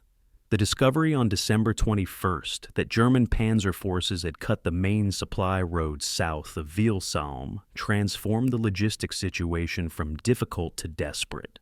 The alternate route added 40 miles to the round trip from Liège, 40 miles through territory where German infiltration teams operated, where single trucks couldn't risk the journey and convoys had to be assembled. The longer route meant fewer trips per day, which meant less tonnage delivered, which meant the supply crisis would deepen faster. Division logistics officers presented General Gavin with projections that were brutally clear. At current consumption rates and current delivery capabilities, the division could sustain high-intensity operations for perhaps 72 more hours. After that, ammunition shortages would force a reduction in artillery support, which would make defensive positions more vulnerable, which would increase casualties, which would create a death spiral no amount of courage could reverse. Belgian railway workers provided an unexpected solution to part of the crisis. The rail line from Liège to Mannheim remained operational, at least during nighttime hours when German air reconnaissance couldn't spot the trains. Belgian civilian volunteers, organized by local resistance leaders, agreed to run night trains carrying supplies to Mannheim, where American trucks could meet them, and complete the final leg to forward units. The operation violated every safety regulation and common sense precaution, running trains without lights through territory where German forces might interdict the line at any moment. But it worked. On the night of December 21st, the first supply train reached Mannheim carrying 15 tons of ammunition and medical supplies. American truck drivers met the train, transferred the cargo in darkness, and had it to forward units by dawn. The tonnage wasn't enough to solve the crisis, but it bought time. And in the Ardennes, in December of 1944, time was the most precious commodity. The human cost of maintaining the supply line rarely appeared in official reports, but it shaped every calculation about what operations were possible. By December 22nd, the 667th Quartermaster Truck Company had lost 23 vehicles and 17 men killed in action. These weren't combat troops who signed up to face enemy fire. They were truck drivers whose job was supposed to be support, not combat. But in modern warfare, the distinction between front line and rear area had dissolved. Anyone on the road was vulnerable to artillery. Anyone visible was vulnerable to air attack. The men who kept the 82nd supplied faced the same dangers as the paratroopers in their foxholes, but without the recognition, without the headlines, without the medals that came to combat troops. They drove their trucks, delivered their loads, and went back for more, because the alternative was watching the defensive line collapse for lack of ammunition. The supply situation facing the St.Vith garrison was even more desperate than what the 82nd faced. The surrounded pocket depended entirely on airdrops and the occasional truck that made it through the gauntlet from Vilsalm. By December 21st, the 7th Armored Division's tanks were operating on fuel scrounged from abandoned vehicles. Infantry units were down to an average of 30 rounds per rifleman. Artillery ammunition had been exhausted to the point where batteries saved their remaining shells for defensive fires only, no longer engaging targets of opportunity. The aid station in the church basement had run out of morphine and was performing surgery with local anesthetic and whiskey. The mathematics of the siege were playing out exactly as military science predicted. A surrounded force without resupply could hold for a finite period determined by ammunition stocks and casualties rates, and then it would either be relieved or it would surrender. Time was running out. General Gavin, reviewing the supply situation on the evening of December 21st, understood that logistics would ultimately determine the outcome of the battle more surely than tactics or courage. His division was fighting brilliantly. His artillery was dominant. His defensive line was holding against repeated German attacks. But none of that mattered if the guns fell silent for lack of ammunition, or if wounded men died for lack of medical supplies. The supply crisis was forcing a question that no amount of tactical success could answer. How long could the 82nd continue to shield St.Vith when the shield itself was running out of everything needed to fight? The answer to that question would come from higher command, from decisions made in warm headquarters far from the frozen holes along the Salm River. But the consequences of those decisions would fall on the men who were living on 60 rounds of rifle ammunition and 2 meals a day, who were making every shot count because there weren't enough bullets to waste, who were fighting a modern war with resources that would have barely sustained an engagement in 1918.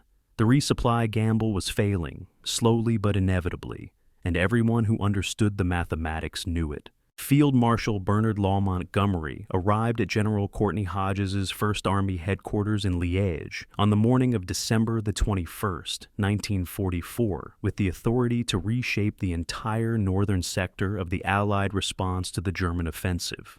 Eisenhower had given Montgomery command of all American forces north of the Bulge on December 20th. A decision that made tactical sense but stung American pride. Montgomery was brilliant, experienced, and utterly convinced of his own correctness in all matters military. He was also a realist who looked at maps with cold calculation rather than emotional attachment to positions already taken.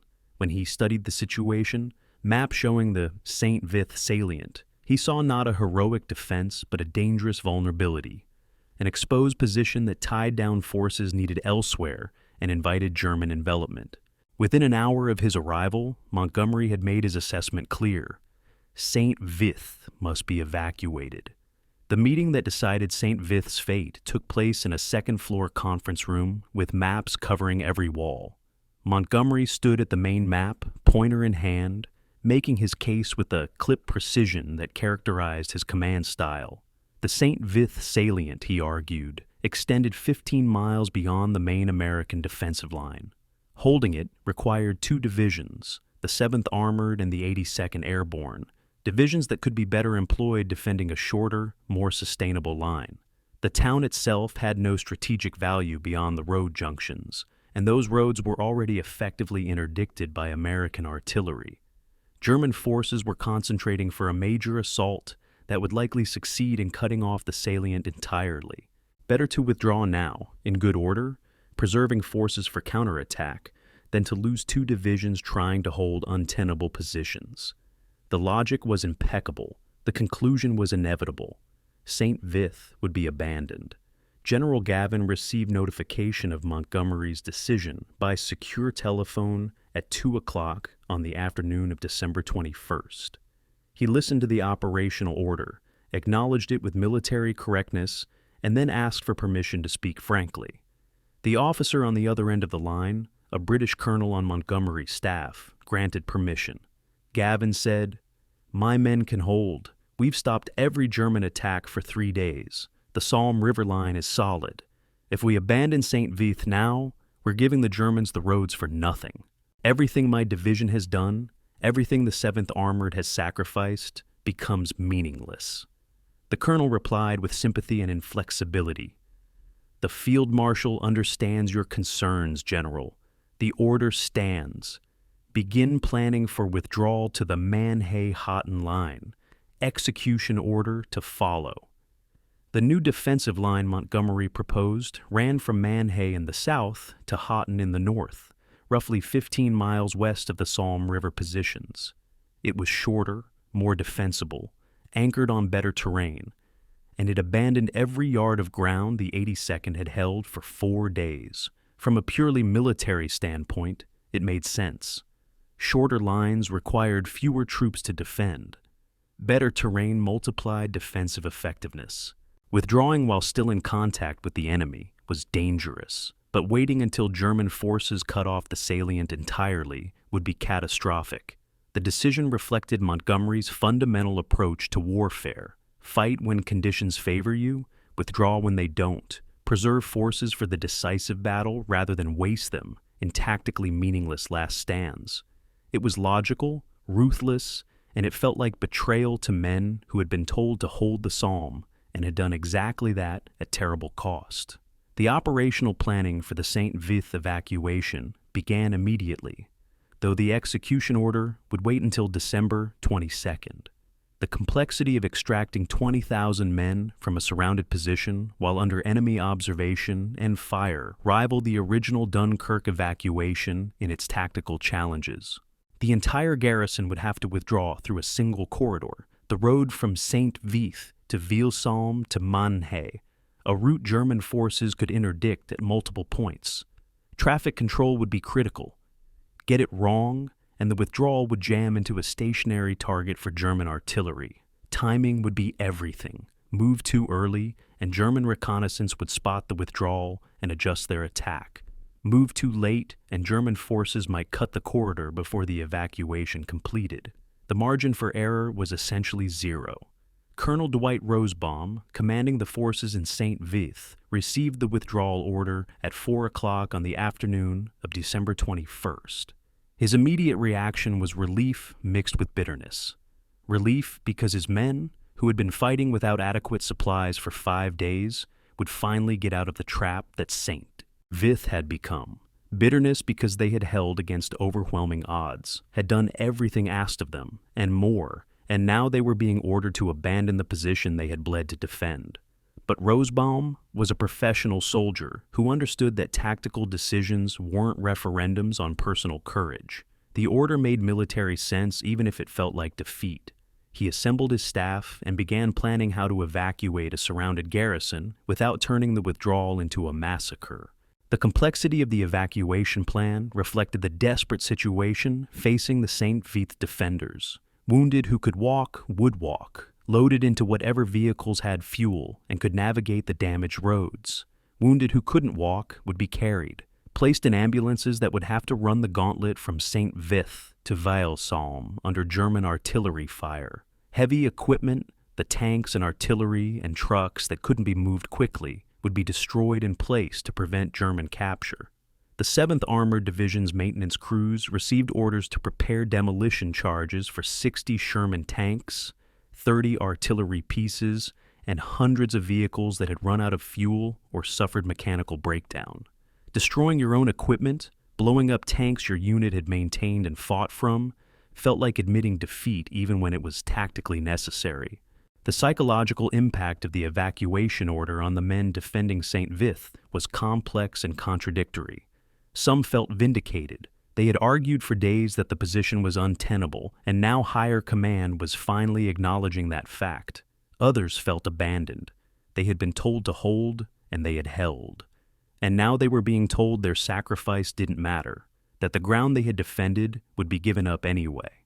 Company commanders spent the evening of December 21st managing these reactions, explaining to exhausted men that withdrawal wasn't surrender, that they had accomplished their mission by delaying the German advance, that sometimes the right military decision involved trading space for time. The explanations were rational and true, but they couldn't erase the feeling that 5 days of combat and hundreds of casualties had been for nothing.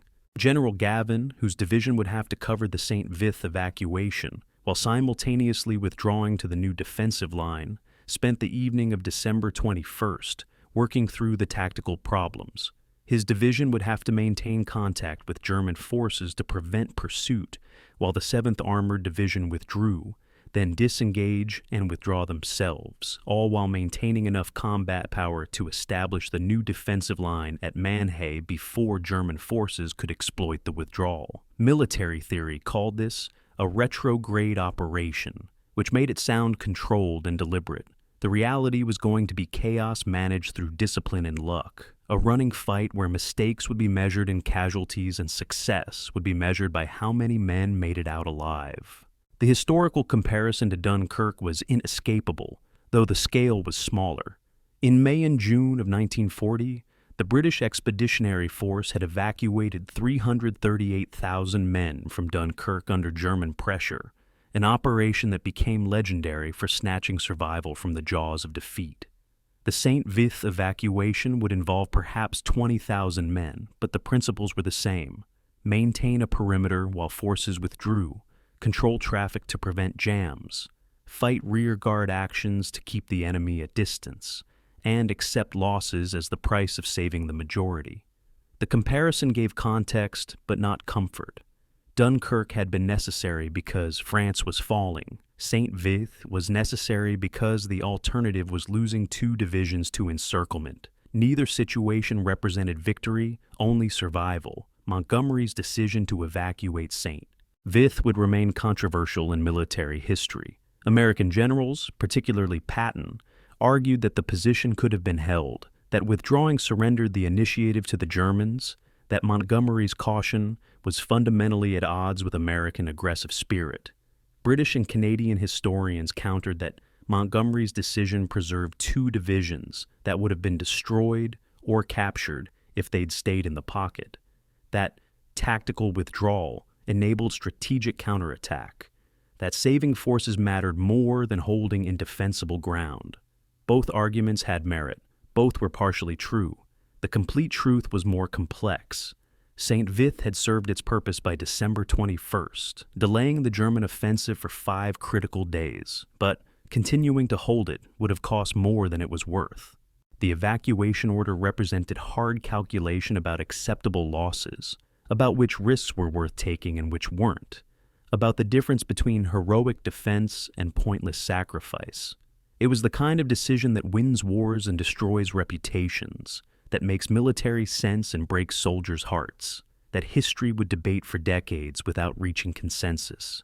The evacuation of St.Vith began at midnight on December 22, 1944, in darkness and silence, and with the desperate hope that German forces wouldn't realize what was happening until it was too late to interdict the withdrawal. The first units to move were the wounded, loaded into every vehicle that could carry them. Ambulances, jeeps, trucks, even tracked vehicles whose suspension made for brutal rides, but whose armor offered protection from shell fragments. Captain Harold McMillan, the medical officer who had been running the aid station in St. Joseph's Church basement, personally supervised the loading, making brutal triage decisions about who could travel and who couldn't. Men with abdominal wounds went first because they would die without surgery that the field hospitals at Manhay could provide. Men with extremity wounds went second. Men with head injuries who wouldn't survive transport stayed behind, would have to be surrendered to German medical care when the town fell. A decision that haunted McMillan for the rest of his life. The traffic control plan for the evacuation resembled an intricate piece of choreography where any misstep would create disaster. The single road from St.Vith to Salm could handle perhaps 1 vehicle every 30 seconds in optimal conditions. This wasn't optimal conditions. This was frozen road surface, damaged pavement from artillery strikes, darkness broken only by occasional flares, and drivers who hadn't slept more than 2 hours in the past 5 days. Military police established traffic control points every mile, physically directing vehicles to maintain spacing, preventing jams that would create stationary targets. The plan called for moving the garrison in phases, wounded and headquarters elements first, then artillery and support units, then combat infantry who would hold the perimeter until the last moment, finally rear guard forces who would fight delaying actions while the main body withdrew. The German artillery began falling at 1 o'clock in the morning, whether by design or accident, no one could determine. 150 millimeter shells walked along the road from St.Vith to Salm. In systematic patterns, German forward observers, having plotted the route days earlier, knowing it was the only way out of the pocket, the shells found vehicles despite the darkness, direct hits that destroyed trucks and killed everyone inside, near misses that flipped vehicles off the road, air bursts that peppered columns with shrapnel. Staff Sergeant Robert Williams, commanding a military police traffic control point 3 miles west of St.Vith, watched 3 ambulances get hit in succession, saw them burn, heard the screams of wounded men who had survived 5 days of combat only to die during evacuation. He kept directing traffic, kept vehicles moving, because stopping would create jams, and jams would create mass casualties, and the only way out was forward through the artillery fire. The rear guard holding the St.Vith perimeter consisted of elements from the 7th Armored Division's Combat Command B and 2 companies of infantry from the 423rd Infantry Regiment. Their mission was simple in concept and terrifying in execution: hold the German forces at bay while the garrison withdrew, then withdraw themselves along the same road under the same artillery fire, reaching Vith before German forces cut the corridor completely.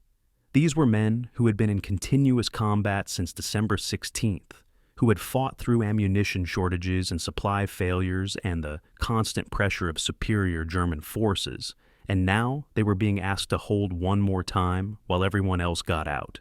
Some units managed this with professional calm. Others were held together only by officers and sergeants who understood that if the rearguard broke, the entire evacuation would collapse into massacre. The bridge at Vith became the critical choke point, the single structure that every vehicle and every soldier had to cross to reach safety. The bridge spanned the Salm River, a steel and concrete structure that had survived the initial German advance but showed damage from near-miss artillery strikes. Engineers from the 307th Airborne Engineer Battalion had prepared it for demolition days earlier, placing charges that could drop the bridge if German forces threatened to capture it intact. Now those same engineers stood guard as thousands of men and hundreds of vehicles crossed, knowing that if the German attack came before the evacuation completed, they would have to blow the bridge with American forces still on the eastern side, condemning those men to capture or death. The calculation was clear: save the majority by sacrificing the few who didn't make it across in time. The traffic jam that developed at Vith around 3 o'clock in the morning on December 23rd nearly destroyed the entire evacuation. A disabled tank blocked the approach to the bridge, creating a backup that stretched 2 miles. Vehicles sat stationary, engines running, headlights off, drivers listening to the sound of German artillery getting closer. Colonel Reuben Tucker, whose 504th Parachute Infantry Regiment was providing security for the crossing, personally organized crews to push the disabled tank off the road, 20 men heaving against 60 tons of steel, while German shells landed close enough to shower them with frozen mud. They got the tank clear, got traffic moving again, got the line flowing across the bridge. But the delay cost time, and time meant German forces moved closer to cutting the corridor, and the margin for error that had never been large was now essentially zero. Company F of the 505th Parachute Infantry Regiment drew the assignment of final rear guard, the last American unit that would withdraw from positions east of the Salm River. Captain James Coyle commanded Company F, a veteran of Sicily and Normandy who understood exactly what final rear guard meant. His company would hold the bridge approach until every other American soldier had crossed, then withdraw under fire, and some of his men probably wouldn't make it. He positioned his company in defensive positions, covering the road from St.Vith, registered artillery fires along likely German approach routes, and settled in to wait for the Germans to realize the Americans were withdrawing and to launch pursuit.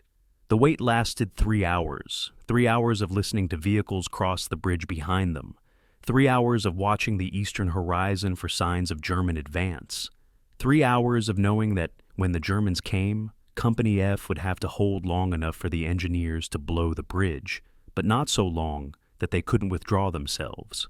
The German attack came at 4 o'clock in the morning, mechanized infantry supported by tanks, advancing down the road from St.Vith with confidence born from days of offensive success.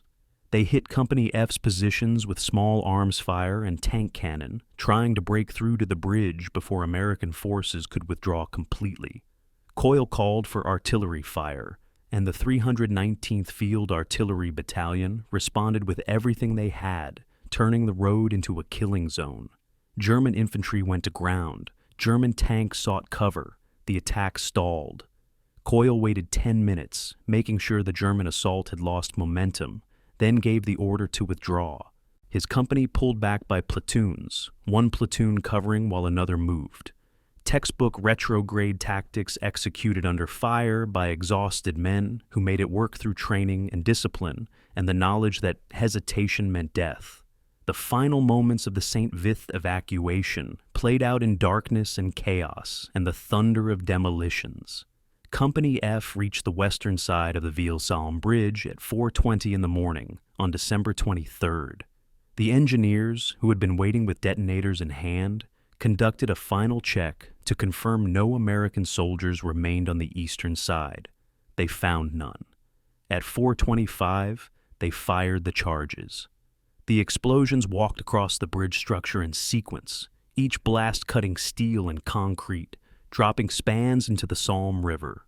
German infantry, advancing cautiously after they're repulsed by artillery, reached the eastern approach to find the bridge gone, and American forces dug in on the western bank, ready to contest any crossing attempt. The corridor from St.Vith had closed. The evacuation was complete. The cost of the St.Vith evacuation could be measured in multiple ways, none of them comfortable. 89 American soldiers died during the withdrawal, killed by artillery or small arms fire during the running fight from St.Vith to Vith. 400 men were wounded seriously enough to require evacuation to hospitals. 1,200 men were listed as missing, most of them lightly wounded soldiers who had been left behind when the garrison withdrew, who would spend the rest of the war in German prisoner camps. The 7th Armored Division abandoned 900 vehicles, including 60 tanks, 30 artillery pieces, and hundreds of trucks and jeeps, equipment destroyed to prevent German capture, but representing millions of dollars of military hardware. By any conventional measure, the evacuation was a defeat, a withdrawal under pressure, a surrender of territory paid for in blood. But measured against the alternative, the evacuation was a success bordering on miraculous. 20,000 men had been extracted from a surrounded position under enemy observation and fire, had fought their way out through a single corridor, while German forces tried to close the trap. The majority of the garrison survived intact and combat-ready, capable of manning the new defensive line at Mannheim and continuing the fight. The wounded received medical care that saved hundreds of lives. The rearguard conducted a textbook fighting withdrawal that prevented the evacuation from becoming a rout. Military professionals who studied the operation later compared it favorably to famous retreats throughout history: March to the Sea, Chauzin Reservoir, the British withdrawal to Dunkirk. It was not victory, but it was survival. And in the Ardennes in December of 1944, survival was victory enough. The new defensive line established by the 82nd Airborne Division stretched from Mannheim south to Hotten north, a front of roughly 12 miles anchored on better terrain than the Salm River positions, but also more exposed to German exploitation. The village of Mannheim sat at a critical crossroads where the north-south road from Liège met the east-west road from Trois-Ponts, the kind of junction that appeared on every German operational map, with a red circle indicating must-capture status. If German armor could take Mannheim, they would have direct roads to Liège and beyond, opening the door to the exploitation that Hitler's offensive desperately needed. The 82nd Airborne, exhausted from 5 days of continuous combat and a fighting withdrawal from the Somme, now had to defend this junction against German forces that were themselves desperate, frustrated by delays, and under pressure from high command to achieve breakthrough before Allied reinforcements arrived. The German assault on Mannheim began at 8 o'clock on the evening of December the 23rd, 1944, under conditions that favored attackers: darkness, falling snow that reduced visibility to yards, and knowledge of the terrain gained from days of operating in the sector. The 2nd SS Panzer Division Das Reich, a veteran formation fresh from refitting, led the attack with approximately 50 tanks and 2,000 infantry. Their plan was straightforward: overwhelm American positions through mass and speed, break through to Mannheim before defenders could react, secure the crossroads, and exploit south toward the Meuse River. What they didn't know, what their intelligence had failed to identify, was that the 82nd Airborne had pre-registered artillery on every approach to Mannheim and had positioned anti-tank weapons in depth specifically to contest a German armored assault. The first indication that something was wrong came to Sergeant Karl Hoffmann, commanding a Panther tank in the German spearhead, when his lead tank suddenly exploded 300 yards short of Mannheim. Then a second tank exploded, then a third. In the darkness and snow, Hoffmann couldn't identify the source of fire. American tank destroyers were hidden in the village, positioned in defilade where only their guns showed, firing at German armor silhouetted against the snow. The M18 Hellcat tank destroyers carried 76mm guns capable of penetrating Panther armor at medium range, and their crews had trained specifically for night fighting in urban terrain. The German advance, which had started with such confidence, staggered as tanks died faster than commanders could react. Inside Mannheim, the fighting descended into point-blank chaos, where American and German tanks engaged each other at ranges measured in yards rather than hundreds of yards. Lieutenant Colonel Charles Billingsley, commanding 3rd Battalion, 504th Parachute Infantry Regiment, had established his command post in a stone farmhouse at Mannheim's southern edge. At 8:30, a German Panther crashed through the stone wall of an adjacent building, its gun traversing to engage targets it could barely see through the snow and smoke. Billingsley's radio man called for artillery fire on Mannheim itself, the ultimate desperate measure, calling fire on your own position because the alternative was being overrun. The fire mission landed within 2 minutes.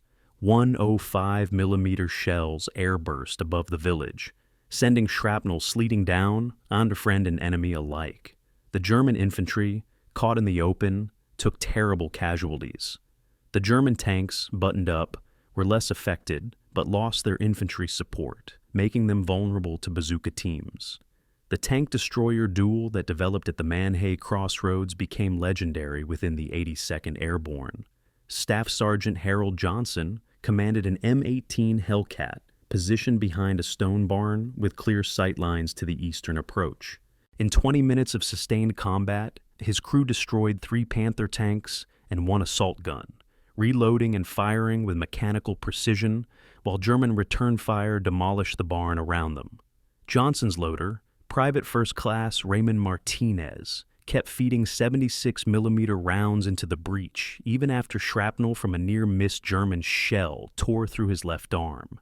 The Hellcat fired its 20th round, destroying a German tank at 150 yards, then took a direct hit from a Panther's 75mm gun. The explosion killed Johnson instantly and set the vehicle on fire. Martinez dragged himself clear, was rescued by infantry, and survived to receive the Silver Star for his actions that night. By midnight on December 23rd, the German assault had penetrated Mannheim and held the northern half of the village, creating a chaotic situation where front lines ran through individual buildings and neither side had clear control. American forces held the southern approaches and the critical crossroads. German forces held the northern buildings and continued pushing infantry forward, trying to achieve the mass needed for breakthrough. The fighting was intimate and brutal. Grenades thrown through windows, rifle fire at ranges where you could see your target's face, infantry clearing rooms with bayonets because gunfire in enclosed spaces deafened everyone. This was the kind of combat where training mattered less than will, where the side that could endure longer would win simply by being the last one still fighting. General Gavin, arriving at Billingsley's command post at 1 o'clock in the morning on December 24th, made the decision that would determine the battle's outcome. Rather than trying to hold Mannheim building by building, he ordered a deliberate withdrawal to positions 200 yards south, consolidating his forces and establishing a coherent defensive line. Then he ordered every artillery piece in range to fire on Mannheim itself, saturating the village with high explosive to destroy German forces that had penetrated the American perimeter. The order meant abandoning the northern half of Mannheim temporarily, but it also meant killing German infantry and tanks that had become vulnerable by advancing into the village. The artillery fire began at 1:15 and continued for 45 minutes, the heaviest concentration the division had fired since reaching the Ardennes. Over 1,800 rounds hit Mannheim, turning the village into an inferno of exploding shells and burning buildings. The counterattack that reclaimed Mannheim began at 3 o'clock in the morning on December 24th, Christmas Eve, with 2 companies of the 504th Parachute Infantry Regiment advancing through the ruins of what had been a Belgian farming village. They found German infantry scattered and disorganized, survivors of the artillery barrage who had lost unit cohesion and command structure.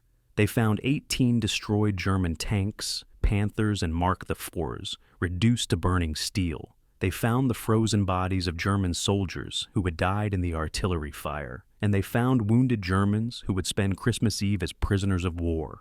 By dawn, Mannheim was back in American hands, and the German assault had collapsed. The 2nd SS Panzer Division, which had started the attack with 50 tanks and overwhelming confidence, withdrew with fewer than 30 tanks operational and no prospect of achieving the breakthrough that German high command demanded. The casualties from the Mannheim fighting reflected the intensity of the close-quarters combat. The 82nd Airborne Division lost 212 men, killed or seriously wounded, in 6 hours of fighting, the highest single engagement casualty rate the division had sustained in the Ardennes. German losses were estimated at over 400 killed and wounded, with 18 tanks confirmed destroyed and another dozen damaged.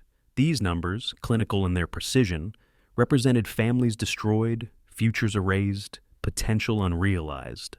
Every casualty was a man who had been alive at dinner time and dead by dawn, who had fought because duty demanded it and died because combat was random in its violence. The numbers also represented a German failure. The 2nd SS Panzer Division had been stopped, Mannheim remained in American hands, and the road to Liège remained closed. The strategic importance of Mannheim extended beyond the immediate tactical situation. By December 24th, the German offensive had lost momentum across its entire front. German forces had achieved impressive gains in the first few days, creating the Bulge that gave the battle its name, but they had failed to achieve any strategic objectives. They hadn't reached the Meuse River. They hadn't split the Allied armies. They hadn't captured the fuel dumps they desperately needed to sustain the offensive. And at Mannheim, as at St.Vith before it, they had encountered American forces that refused to break, that contested every yard, that traded blood for time and made the Germans pay a price they couldn't afford. The battle for Mannheim was the beginning of the end for the German offensive, the moment when tactical setbacks accumulated into strategic failure. As Christmas Eve dawn broke over Mannheim on December 24, 1944, the 82nd Airborne Division could claim a victory that would never receive the recognition it deserved. They had held Mannheim. They had stopped the German penetration. They had preserved the road network that Allied forces needed for counterattack. But the cost had been terrible, and the men who survived were approaching the limits of human endurance. They had been in continuous combat for 6 days. They were operating on minimal sleep, inadequate food, and ammunition stocks that remained critically low despite resupply efforts. They had fought at St.Vith, withdrawn under fire, established a new defensive line, and immediately fought another major engagement without rest or reinforcement. Military science said units in this condition should be withdrawn for rest and refitting, but there were no reserve forces to replace them, no fresh divisions to hold the line while the 82nd recovered. They would have to keep fighting because the alternative was unthinkable. Mannheim had to hold. The 82nd would make it hold, and the cost would simply have to be paid in casualties and exhaustion and the slow erosion of men's spirits that came from fighting beyond the point where fighting seemed possible. The cold became an enemy as implacable as the German forces, and in some ways more dangerous because it never stopped, never withdrew, never gave ground, or offered respite. By December 25, 1944, Christmas Day in the Ardennes, temperatures had dropped to 15 degrees below 0 Fahrenheit, cold that transformed every simple task into an ordeal and every complex task into a test of will. Men who had fought through Sicily's heat and Normandy's hedgerows discovered that winter warfare presented challenges their training had never addressed. The M1 Garand rifle, reliable in every other climate, jammed in extreme cold when lubricating oil froze into sludge. Jeep engines seized despite winterization efforts, leaving vehicles stranded and useless. Water in canteens froze solid within hours of filling. And the frozen ground, which had made digging foxholes nearly impossible, now became the surface on which men lived and fought and sometimes died, their bodies freezing in the positions where they fell. Staff Sergeant Michael Korchik of the 508th Parachute Infantry Regiment, the same soldier who had struggled to dig foxholes in frozen ground back on December 18th, had developed techniques through trial and error that he now taught to replacements arriving to fill gaps left by casualties. The first rule: never lie directly on frozen ground because body heat would melt the surface ice, which would then refreeze and bond your clothing to the earth. Use pine branches or captured German blankets as insulation. Second rule: never take off your boots no matter how wet they became, because your feet would swell in the warmth, and you wouldn't be able to get the boots back on. Third rule: keep moving every hour, flex fingers and toes, maintain circulation even when movement drew enemy fire, because frostbite was slower than bullets, but just as deadly. These lessons, learned through casualties and near casualties, spread through the division as unofficial doctrine that mattered more than what the field manuals said. The medical crisis created by cold weather casualties rivaled the burden created by combat wounds. By December 26th, the 82nd Airborne Division's aid stations were treating approximately 450 frostbite cases requiring evacuation, with another 1,200 cases of trench foot and exposure being treated at battalion level. The math was devastating. Cold weather was removing men from combat at rates comparable to German fire. Captain Thomas Richardson, a battalion surgeon with the 505th Parachute Infantry Regiment, performed amputations in a farmhouse converted to aid station, removing frozen fingers and toes from men who had held their positions despite the cold, who had stayed in their foxholes when warmer shelters existed a few hundred yards back. Because leaving your position meant abandoning your squad, and no one was willing to do that. Richardson worked by candlelight and lantern, without adequate anesthetic, sawing through frozen tissue with instruments meant for clean surgical theaters, trying to save what could be saved and remove what was already dead. The equipment failures caused by extreme cold forced improvisations that ranged from clever to desperate. Tank crews discovered that their Sherman's engines wouldn't start in the morning cold, no matter how carefully they had been winterized. The solution involved keeping engines running continuously, which consumed fuel at unsustainable rates, or having crew members sleep inside the tanks in shifts, using body heat to keep critical components from freezing. Infantry found that their rifle ammunition, which had been stored in supply dumps without temperature control, sometimes failed to fire because powder had degraded in the cold. The solution was to carry ammunition inside clothing next to body heat, which was uncomfortable and reduced the amount you could carry, but ensured your rifle would fire when needed. Radio batteries died faster in cold weather, reducing communication range and reliability. The solution was to warm batteries against your body before inserting them in the radio, buying perhaps an hour of operation before they failed. The creation of improvised winter camouflage demonstrated the kind of tactical adaptation that separated effective soldiers from those who simply followed doctrine. German forces had been issued white winter uniforms before the offensive began, giving them camouflage advantage in snow-covered terrain. American forces had no such equipment. Paratroopers solved the problem by scavenging white bed sheets from Belgian farmhouses, cutting them into ponchos and wraps that broke up their silhouette against snow. Others used white parachute silk from supply drops, creating improvised snowsuits that were crude but effective. Officers looked the other way at these violations of uniform regulations, because camouflage meant fewer casualties, and casualties were the currency the division could least afford to spend. The supply innovations required to maintain forces in extreme cold revealed both ingenuity and the limits of existing logistic systems. Rations froze solid and had to be thawed before they could be eaten, which required heat sources that revealed positions to German observers. The solution involved using vehicle engine manifolds as warming plates, heating sea rations against hot metal while engines ran. Water resupply became critical because troops couldn't melt snow fast enough to stay hydrated. Supply units began delivering water in insulated containers, but the roads forward were under German artillery fire, so water arrived irregularly and in quantities insufficient for needs. Some units resorted to using flamethrowers to melt snow in bulk, creating water sources that could fill canteens, a use of combat weapons that no manual had ever contemplated. The psychological impact of extreme cold on combat effectiveness was subtle but significant. Men who spent 4 hours in a frozen foxhole before being relieved lost fine motor control, making it harder to load rifles, throw grenades accurately, or perform first aid on wounded comrades.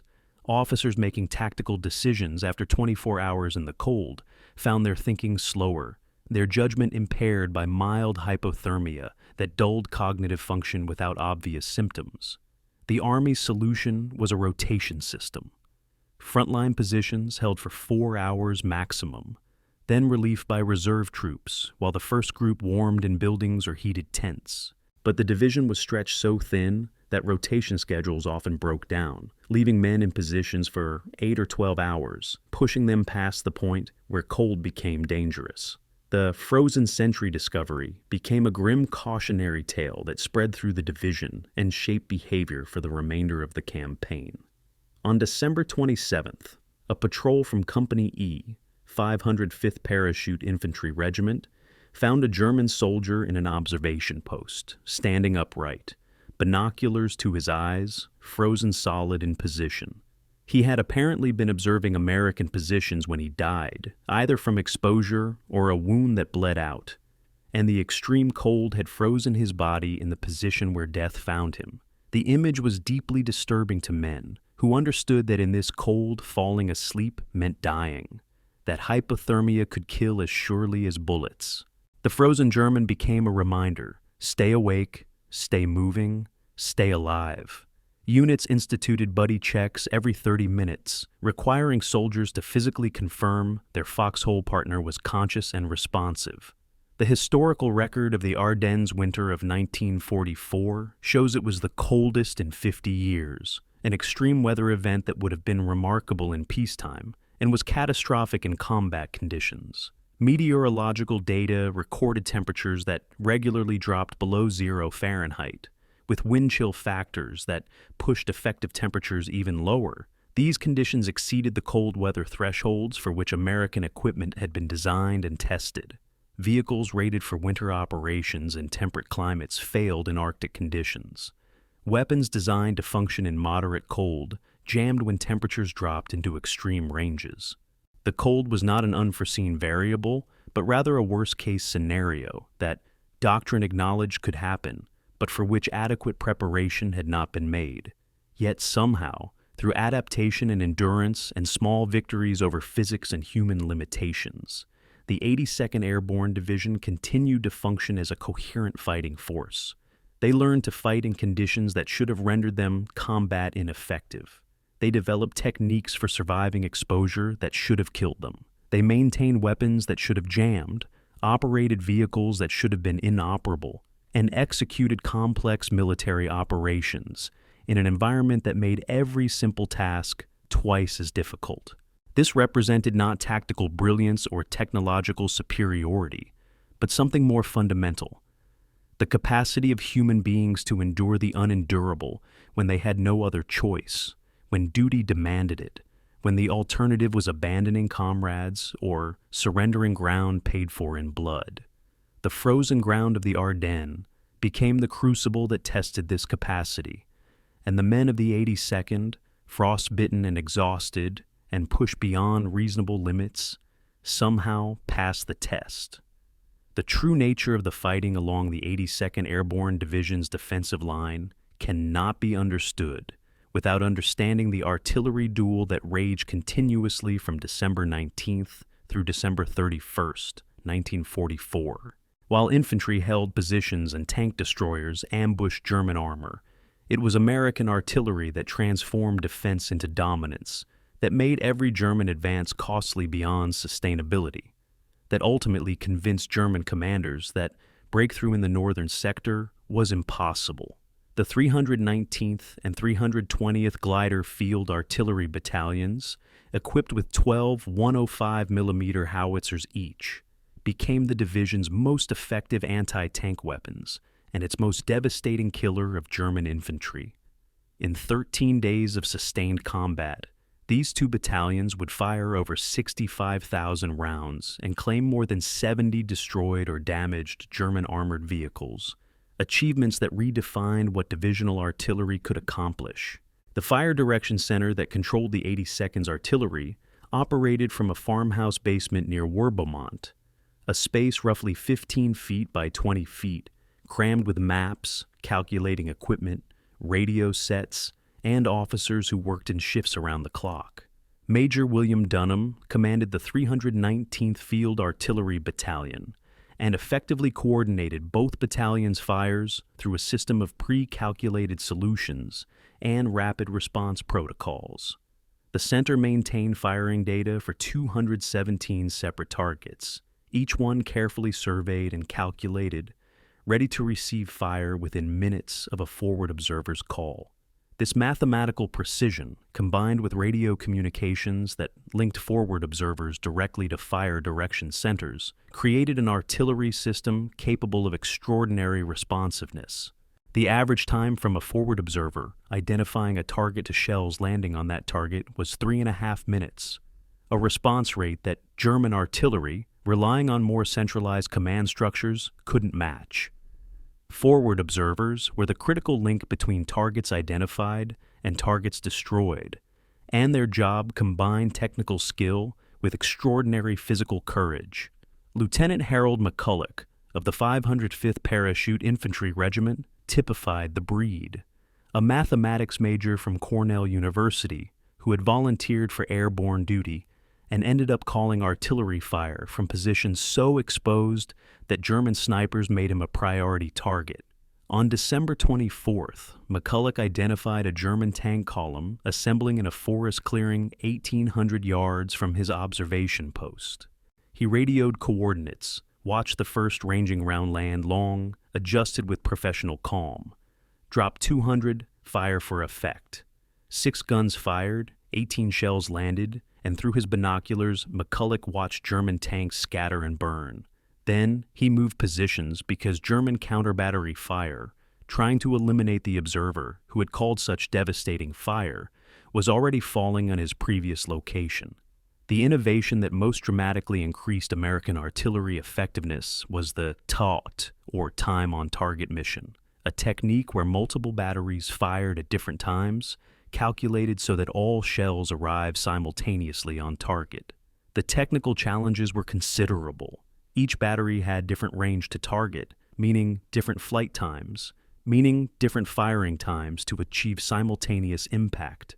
The 319th Field Artillery Battalion's Fire Direction Center developed firing tables that calculated these solutions in under 2 minutes, enabling TOT missions that put 36 shells on a single target in a 3-second window. The effect on German forces was devastating, both physically and psychologically. German soldiers who survived TOT missions described the experience as apocalyptic. No warning, just sudden obliteration from artillery that seemed to come from nowhere. The psychological impact made German troops reluctant to concentrate in observable locations, which dispersed their forces and reduced their combat effectiveness. The counter-battery duel between American 105mm guns and German 150mm howitzers represented an artillery war within the larger infantry war, a contest of observation and calculation, and nerve where victory went to the side that could locate enemy batteries and destroy them before being destroyed themselves. German artillery had the advantage of weight. Their 150mm shells carried twice the explosive of American 105s and had greater range. American artillery had advantages in mobility, communication, and fire direction. The result was a grinding attrition where German batteries that revealed their positions by firing would receive American counter-battery fire within 5 minutes, forcing them to displace or be destroyed. The 320th Field Artillery Battalion kept a tally of German batteries silenced, 17 confirmed destroyed, another 32 forced to displace so frequently they became combat ineffective. The most remarkable achievement of the 82nd's artillery was its success against German armor, targets that artillery was theoretically ill-suited to engage. Tanks were mobile, armored, and small compared to traditional artillery targets like troop concentrations or fortifications. But the 319th Field Artillery Battalion, through trial and refinement of technique, developed a methodology for destroying tanks with indirect fire that would influence artillery doctrine for decades.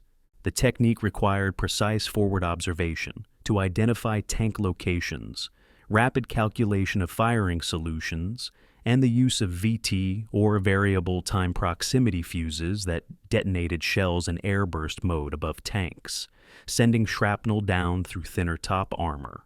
On December 26th, a single fire mission using this technique destroyed 4 German tanks and damaged 3 others, achievements that tank destroyer units working from ambush positions might have celebrated. The introduction of VT proximity fuses to the European theater of operations represented a technological advantage whose importance rivaled radar or code breaking. The fuses used miniaturized radio transmitters to detonate shells at predetermined heights above ground, creating air bursts that were devastating against infantry in the open and effective against thin-armored vehicles. The technology was so secret that gunners were forbidden from firing VT-fused rounds if there was any risk of German forces recovering unexploded shells. Against German infantry formations, VT fuses transformed artillery from a weapon that required direct hits to be effective into an area, weapon that could clear entire sectors. The first use of VT fuses by the 82nd's artillery came on December 23rd during the Mannheim fighting, and German after-action reports described casualties from air-burst shells of unknown type that had caused devastating losses to infantry formations. The ammunition logistics required to sustain artillery operations at this intensity revealed both the division's dependence on resupply and the dedication of supply units keeping the guns firing. 65,000 rounds fired over 13 days meant an average of 5,000 rounds per day. 50 tons of artillery ammunition that had to be transported from supply depots to forward batteries, often under German artillery fire. Truck drivers from quartermaster companies made these runs knowing that German forward observers watched the roads and that ammunition trucks, when hit, exploded with spectacular violence. The 319th Field Artillery Battalion's ammunition expenditure peaked on December 24th during the Mannheim fighting, 4,200 rounds in 18 hours, the highest single-day total for any American divisional artillery battalion in the Ardennes campaign. The ammunition was there because truck drivers kept driving, because loaders kept loading, because the supply system worked despite conditions that should have broken it. The human cost of maintaining this artillery dominance rarely appears in accounts that focus on infantry combat, but it shaped everything the division accomplished. Artillery crews worked around the clock in conditions that were physically brutal and psychologically exhausting. Gunners loading 105mm shells, each round weighing 33 pounds, loaded them for hours until their backs spasmed and their hands bled. Forward observers lived in exposed positions where German snipers and artillery specifically targeted them. Fire Direction Center officers made life and death calculations on minimal sleep, knowing that errors in mathematics would result in friendly fire on American positions. Battery positions received German counter-battery fire that killed gunners and destroyed weapons.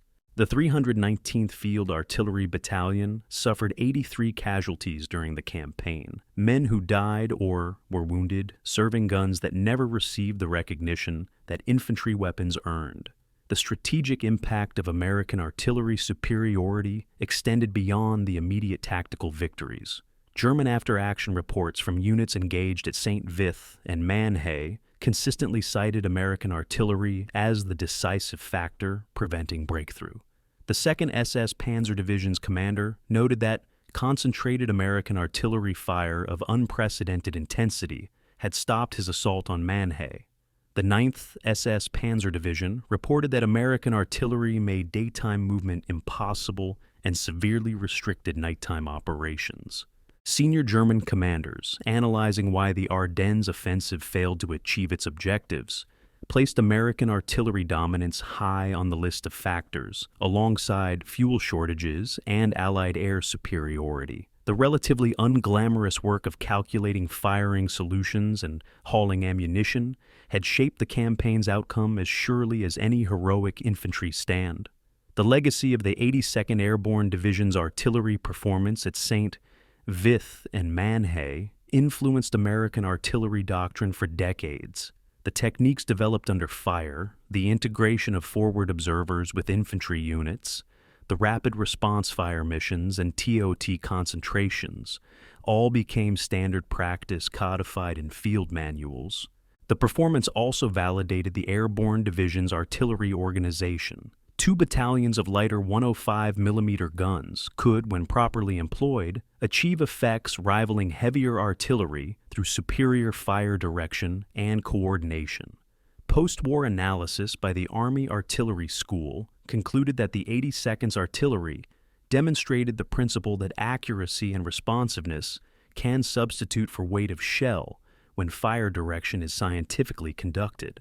It was a technical conclusion about a technical subject, but it represented recognition that the men who had frozen in gun pits and calculated firing solutions by candlelight had changed how America fought its wars. On January 2, 1945, 8 days after the last major German assault on the 82nd Airborne Division's positions, Colonel Reuben Tucker sat in his regimental command post reading casualty reports with the kind of focused attention that revealed more about the cost of command than any formal statement could convey. Tucker had led the 504th Parachute Infantry Regiment through 3 combat jumps and 4 campaigns. He had written more letters to families of dead paratroopers than he could count. But the Ardennes casualty lists struck him differently, perhaps because the fighting had been so sustained, perhaps because he recognized names of men who had jumped into Sicily with him in 1943 and had survived everything until the frozen forests of Belgium killed them. 3 company commanders dead, 12 platoon leaders dead or missing. Casualties that removed institutional knowledge, tactical expertise, leadership that couldn't be replaced simply by promoting the next man in line. The official casualty figures for the 82nd Airborne Division during the period December 18th through December 31st, 1944, told a story of attrition that nearly broke the division's combat effectiveness. 502 killed in action, 2,043 wounded, 517 missing, and presumed captured or killed.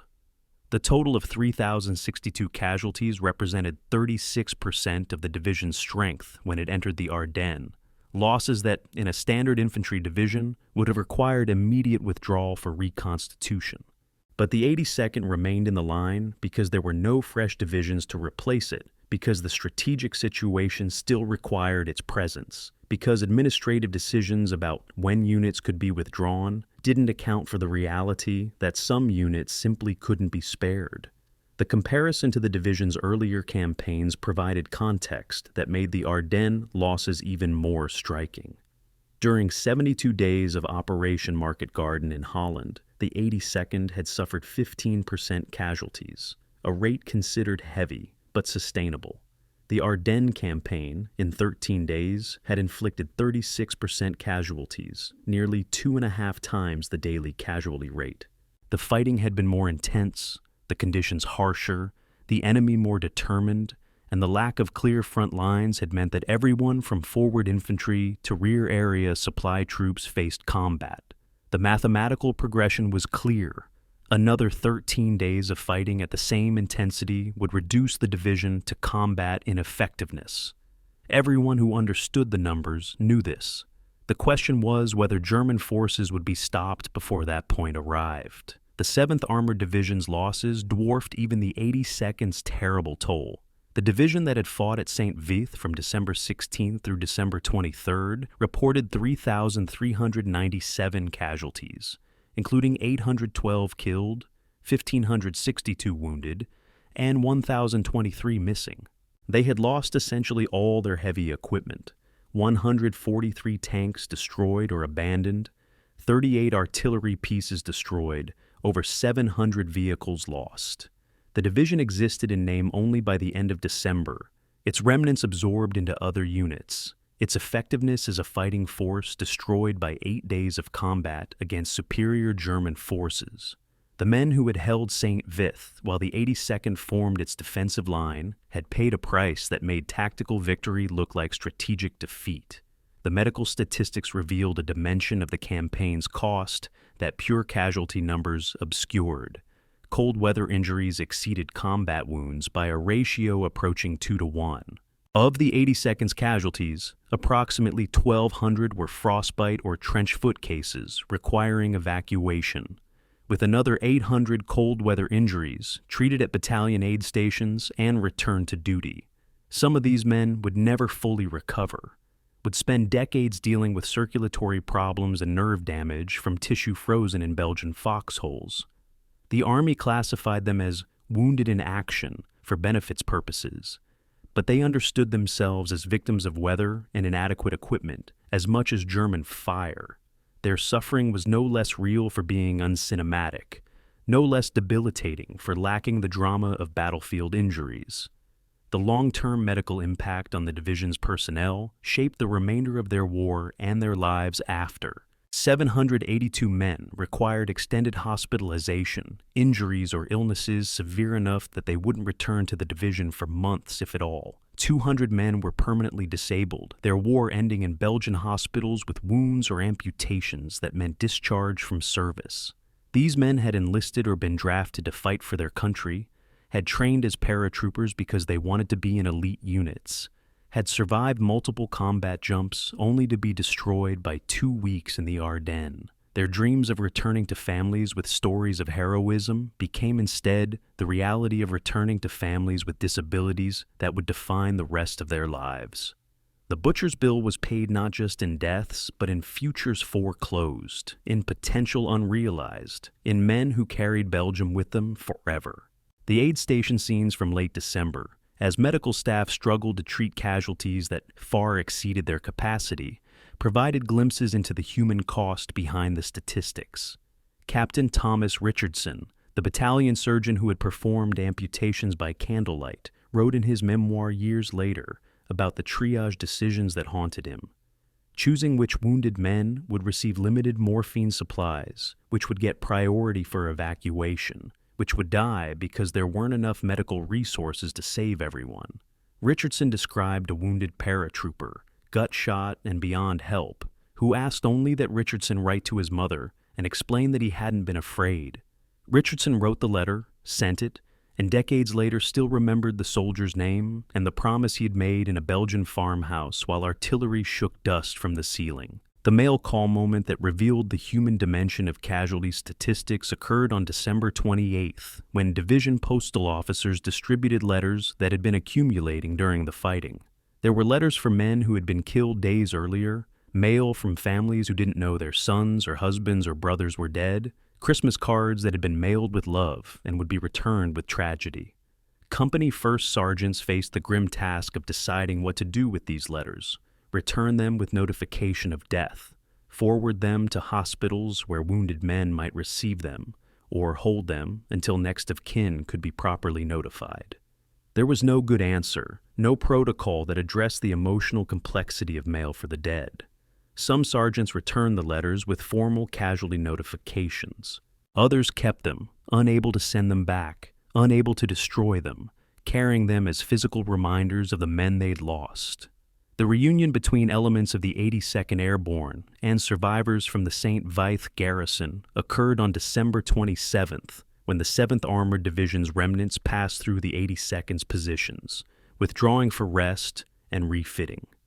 Paratroopers who had held the Salm River line watched as tankers and infantry from St.Vith drove past, recognizing faces, noting absences, understanding without words what the past 2 weeks had cost. There was no celebration, no mutual congratulation, just nods of recognition between men who had shared something terrible and survived it. An officer from the 7th Armored, walking past a 505th Parachute Infantry Regiment position, stopped to thank the paratroopers for holding the line while his division evacuated. The paratroopers offered coffee and what rations they had. The tankers shared cigarettes. They talked briefly about the fighting, about friends lost, about how much longer the war might last. Then the tankers moved on, and the paratroopers returned to their foxholes, and the war continued without pause for grief or reflection. The question of whether the strategic gain justified the human loss would be debated by historians and military professionals for decades. The 82nd Airborne Division and 7th Armored Division had delayed the German offensive by at least 5 days, perhaps 7, during the critical first week when Allied forces were scrambling to respond to the breakthrough.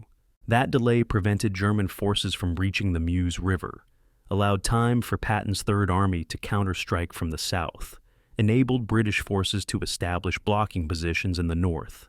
In strategic terms, the delay was decisive, the difference between German breakthrough and German defeat. But strategic success was measured in saved divisions and prevented collapses, while tactical cost was measured in specific men who died in specific places at specific times. The two calculations existed in different mathematics, and reconciling them required either cold analytical distance or deep faith that sacrifice for strategic purpose constituted meaning sufficient to justify individual tragedy. The accounting of losses that Colonel Tucker conducted in his command post on January 2nd included calculations beyond simple casualty numbers. He counted 3 rifle companies reduced to half strength and still holding the line. He counted weapons lost, 47 machine guns destroyed, 212 rifles damaged beyond field repair, 16 bazookas lost. He counted intangible losses. The veteran sergeant who had trained half the regiment's new men, killed by a random shell.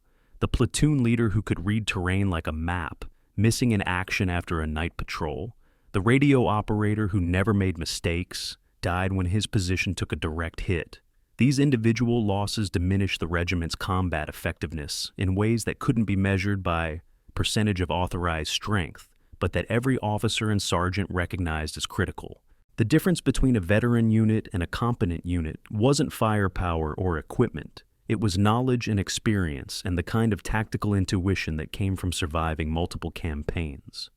The Ardennes had burned through that reserve of experience at rates the division couldn't sustain. They remained effective, remained capable of fighting, but they were not the same unit that had rolled north from France on December 17th. They had paid the butcher's bill, and the butcher had taken the best of them. On December 18, 1944, General Hasse von Manteuffel, commanding the German 5th Panzer Army, received a situation report from his intelligence section that should have been routine, but instead represented the beginning of the end for Germany's Ardennes offensive. The report noted contact with unidentified American airborne forces along the Salm River, troops who had not been in the sector 24 hours earlier and whose presence disrupted every operational assumption about American defensive capabilities in the northern sector. Von Manteuffel, a professional soldier who had commanded panzers on the Eastern Front and understood what elite troops could accomplish, immediately recognized the strategic problem. His offensive was racing against time, trying to reach the Meuse River before Allied reserves could arrive. The appearance of American airborne divisions meant the reserves had arrived, and his window of opportunity was closing faster than the offensive could exploit it. The diary of SS Obersturmbannführer Werner Pötschke, commanding a battalion of the 1st SS Panzer Division, Leibstandarte Adolf Hitler, provided German perspective on what encountering the 82nd Airborne meant to troops who had been advancing successfully for 3 days. Pötschke's entry for December 19th began with frustration. "We have encountered American paratroopers, confirmed by captured equipment and interrogation of prisoners. These are not the student soldiers that intelligence briefed us to expect. These are veterans who know how to fight, who use terrain intelligently, who employ artillery with devastating effect. This morning's attack cost us 3 tanks and approximately 60 men for an advance of 1 kilometer. At this rate of exchange, we will not reach our objectives." The entry revealed the German command's fundamental miscalculation. They had planned for breakthrough against demoralized defenders, not sustained combat against elite American forces. The interrogation transcript of SS Hauptsturmführer Friedrich Becker, captured on December 23rd after the Mannheim fighting, offered insight into how German troops viewed the 82nd's defensive performance. Becker, a company commander with the 2nd SS Panzer Division, had fought at St.Vith and Mannheim and described both battles with professional candor. "The American airborne troops fight differently from standard infantry. They do not retreat when flanked. They call artillery on their own positions when we penetrate. They counterattack immediately when we gain ground. My men are veterans of the Eastern Front, and they say the Americans fight as hard as the Russians, but with better equipment and coordination. We cannot advance against such defense without overwhelming artillery support, and our artillery is being neutralized by American counter-battery fire.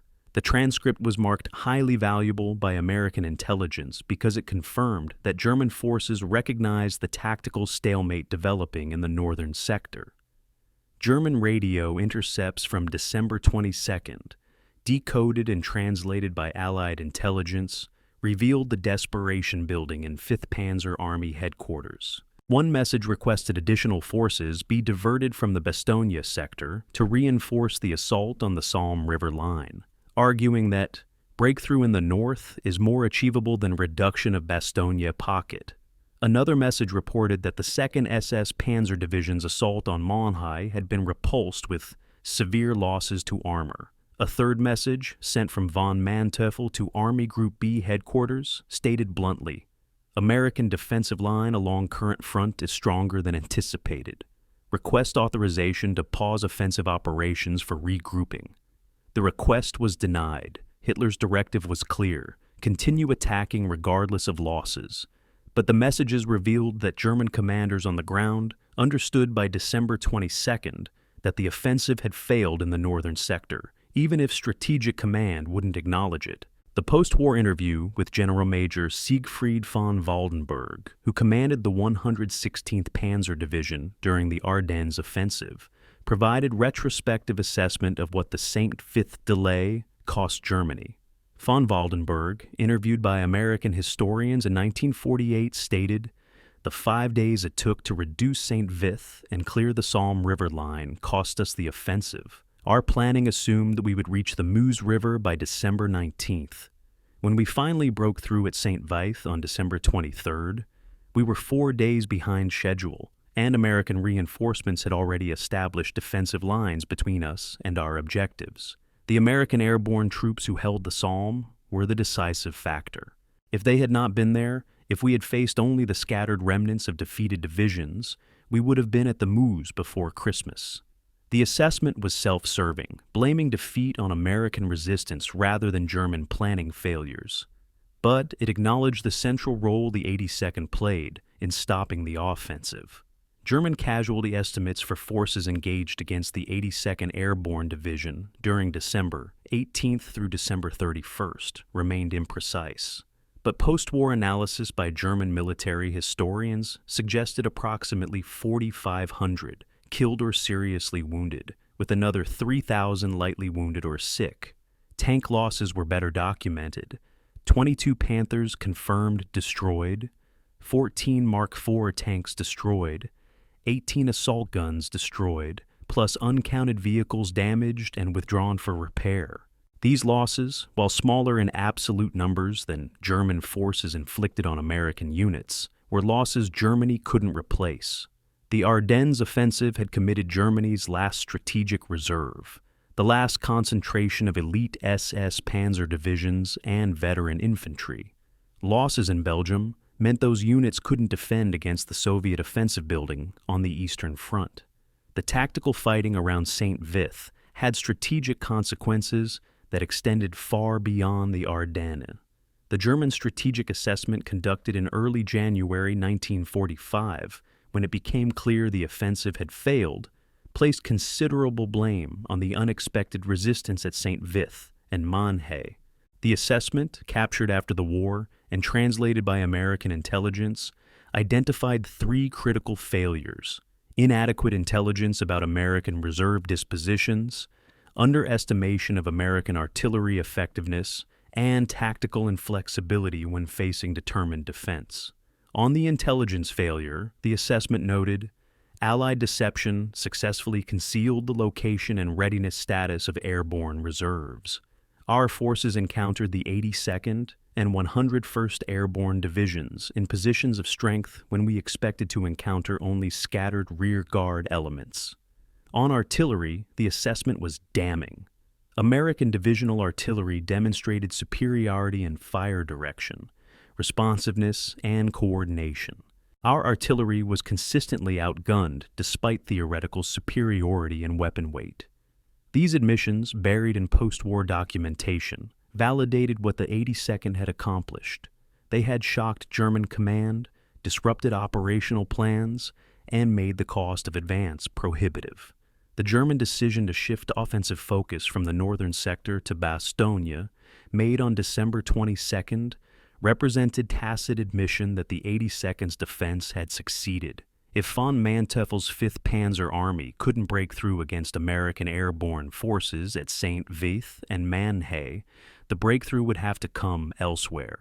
German forces concentrated against Bastogne in the south, where the 101st Airborne was surrounded, hoping that reducing one surrounded American position would be easier than breaking through one that was resupplied and reinforced. The decision was logical, but it meant abandoning the northern thrust, abandoning the direct route to the Meuse, abandoning the operational plan that Hitler had demanded. The shift in focus was never formally announced as defeat, but it was defeat nonetheless, and the 82nd Airborne Division could claim credit for forcing that German retreat from ambition to survival. The perspective from ordinary German soldiers, captured in letters and diaries recovered from the battlefield, provided human dimension to the strategic failure. A letter from Gefreiter Hans Schmidt of the 9th SS Panzer Division to his family, dated December 27th, described the fighting with weary fatalism. "We have been attacking for 11 days with little rest and no success. The Americans defend every position as if it were the last. Our officers say we must continue advancing, but there is nowhere to advance.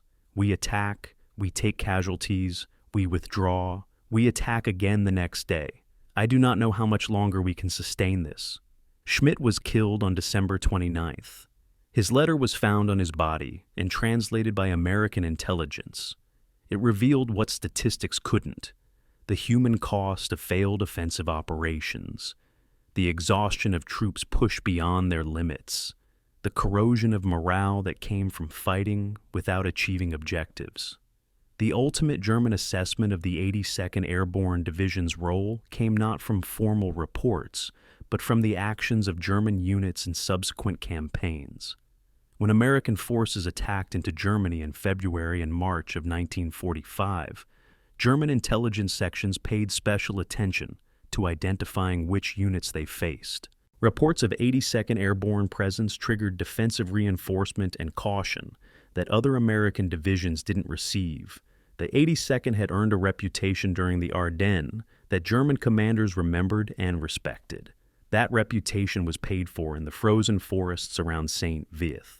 Earned through combat that proved elite status wasn't awarded but demonstrated. Through German eyes, the 82nd had transformed from just another American division into a formation that required special attention and defensive priority.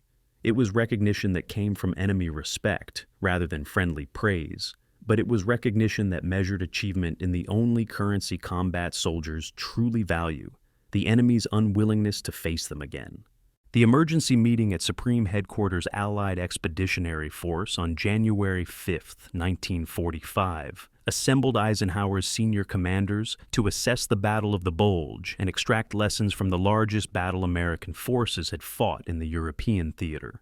General Omar Bradley presented his analysis of the Northern Sector defense, focusing on the 82nd Airborne Division's role in stabilizing the front and preventing German breakthrough. Bradley's assessment was characteristically direct. The defense of St.Vith and the Salm River line bought us 5 days we desperately needed. When the German offensive began on December 16th, we had no strategic reserves in position and limited understanding of the offensive scale and objectives. By December 21st, when we finally evacuated St.Vith, we had established defensive positions in depth, moved Patton's Third Army into counterattack positions, and concentrated enough force to contain the breakthrough. The 82nd's contribution was decisive. Without their defense, First Army would have faced potential encirclement. The map comparison that illustrated Bradley's argument showed the German advance timeline with and without the 5-day delay at St.Vith. Under the German operational plan, 5th Panzer Army should have reached the Meuse River by December 19th, crossed it by December 20th, and been advancing on Antwerp by December 22nd. The actual timeline showed German forces still fighting for St.Vith on December 23rd, reaching their maximum westward advance on December 24th and beginning withdrawal by December 26th. The difference represented 5 days during which Allied forces transformed from surprised and scrambling to concentrated and counterattacking. The visual impact of the map comparison made the abstract concept of buying time concrete. Every day the 82nd held was a day the strategic situation improved for Allied forces. Field Marshal Montgomery, whose assumption of command over the northern sector remained controversial among American generals, provided his assessment with characteristic confidence and occasional condescension. The 82nd Airborne Division performed admirably under difficult conditions. General Gavin demonstrated sound tactical judgment in extending his line to shield St.Vith, though I found it necessary to order withdrawal from that exposed position. The subsequent defense at Manhay was textbook use of terrain and combined arms. I would place Gavin among the finest division commanders I've worked with during this war, which is high praise given that I worked with the best divisions in the British Army. The backhanded compliment annoyed Bradley and the other American generals present, but the substance of Montgomery's assessment validated what the 82nd had accomplished. They had met Montgomery's demanding standards, which even Montgomery's critics acknowledged were extremely high. The force multiplication analysis, conducted by Eisenhower's operations staff, quantified what the 82nd had achieved in mathematical terms that strategic planners found meaningful. The division had deployed approximately 8,500 combat effectives against German forces estimated at 60,000 troops over the course of 13 days. Using the standard formula for defensive force ratios, which held that defenders enjoyed a 3-to-1 advantage over attackers, the 82nd should have been able to hold against roughly 25,000 attackers at most. They had held against more than double that force, suggesting either that the terrain provided exceptional defensive advantage or that the division's tactical performance significantly exceeded doctrinal expectations. The analysis concluded that both factors contributed, but credited the division's training, leadership, and artillery coordination as the primary multipliers of combat effectiveness.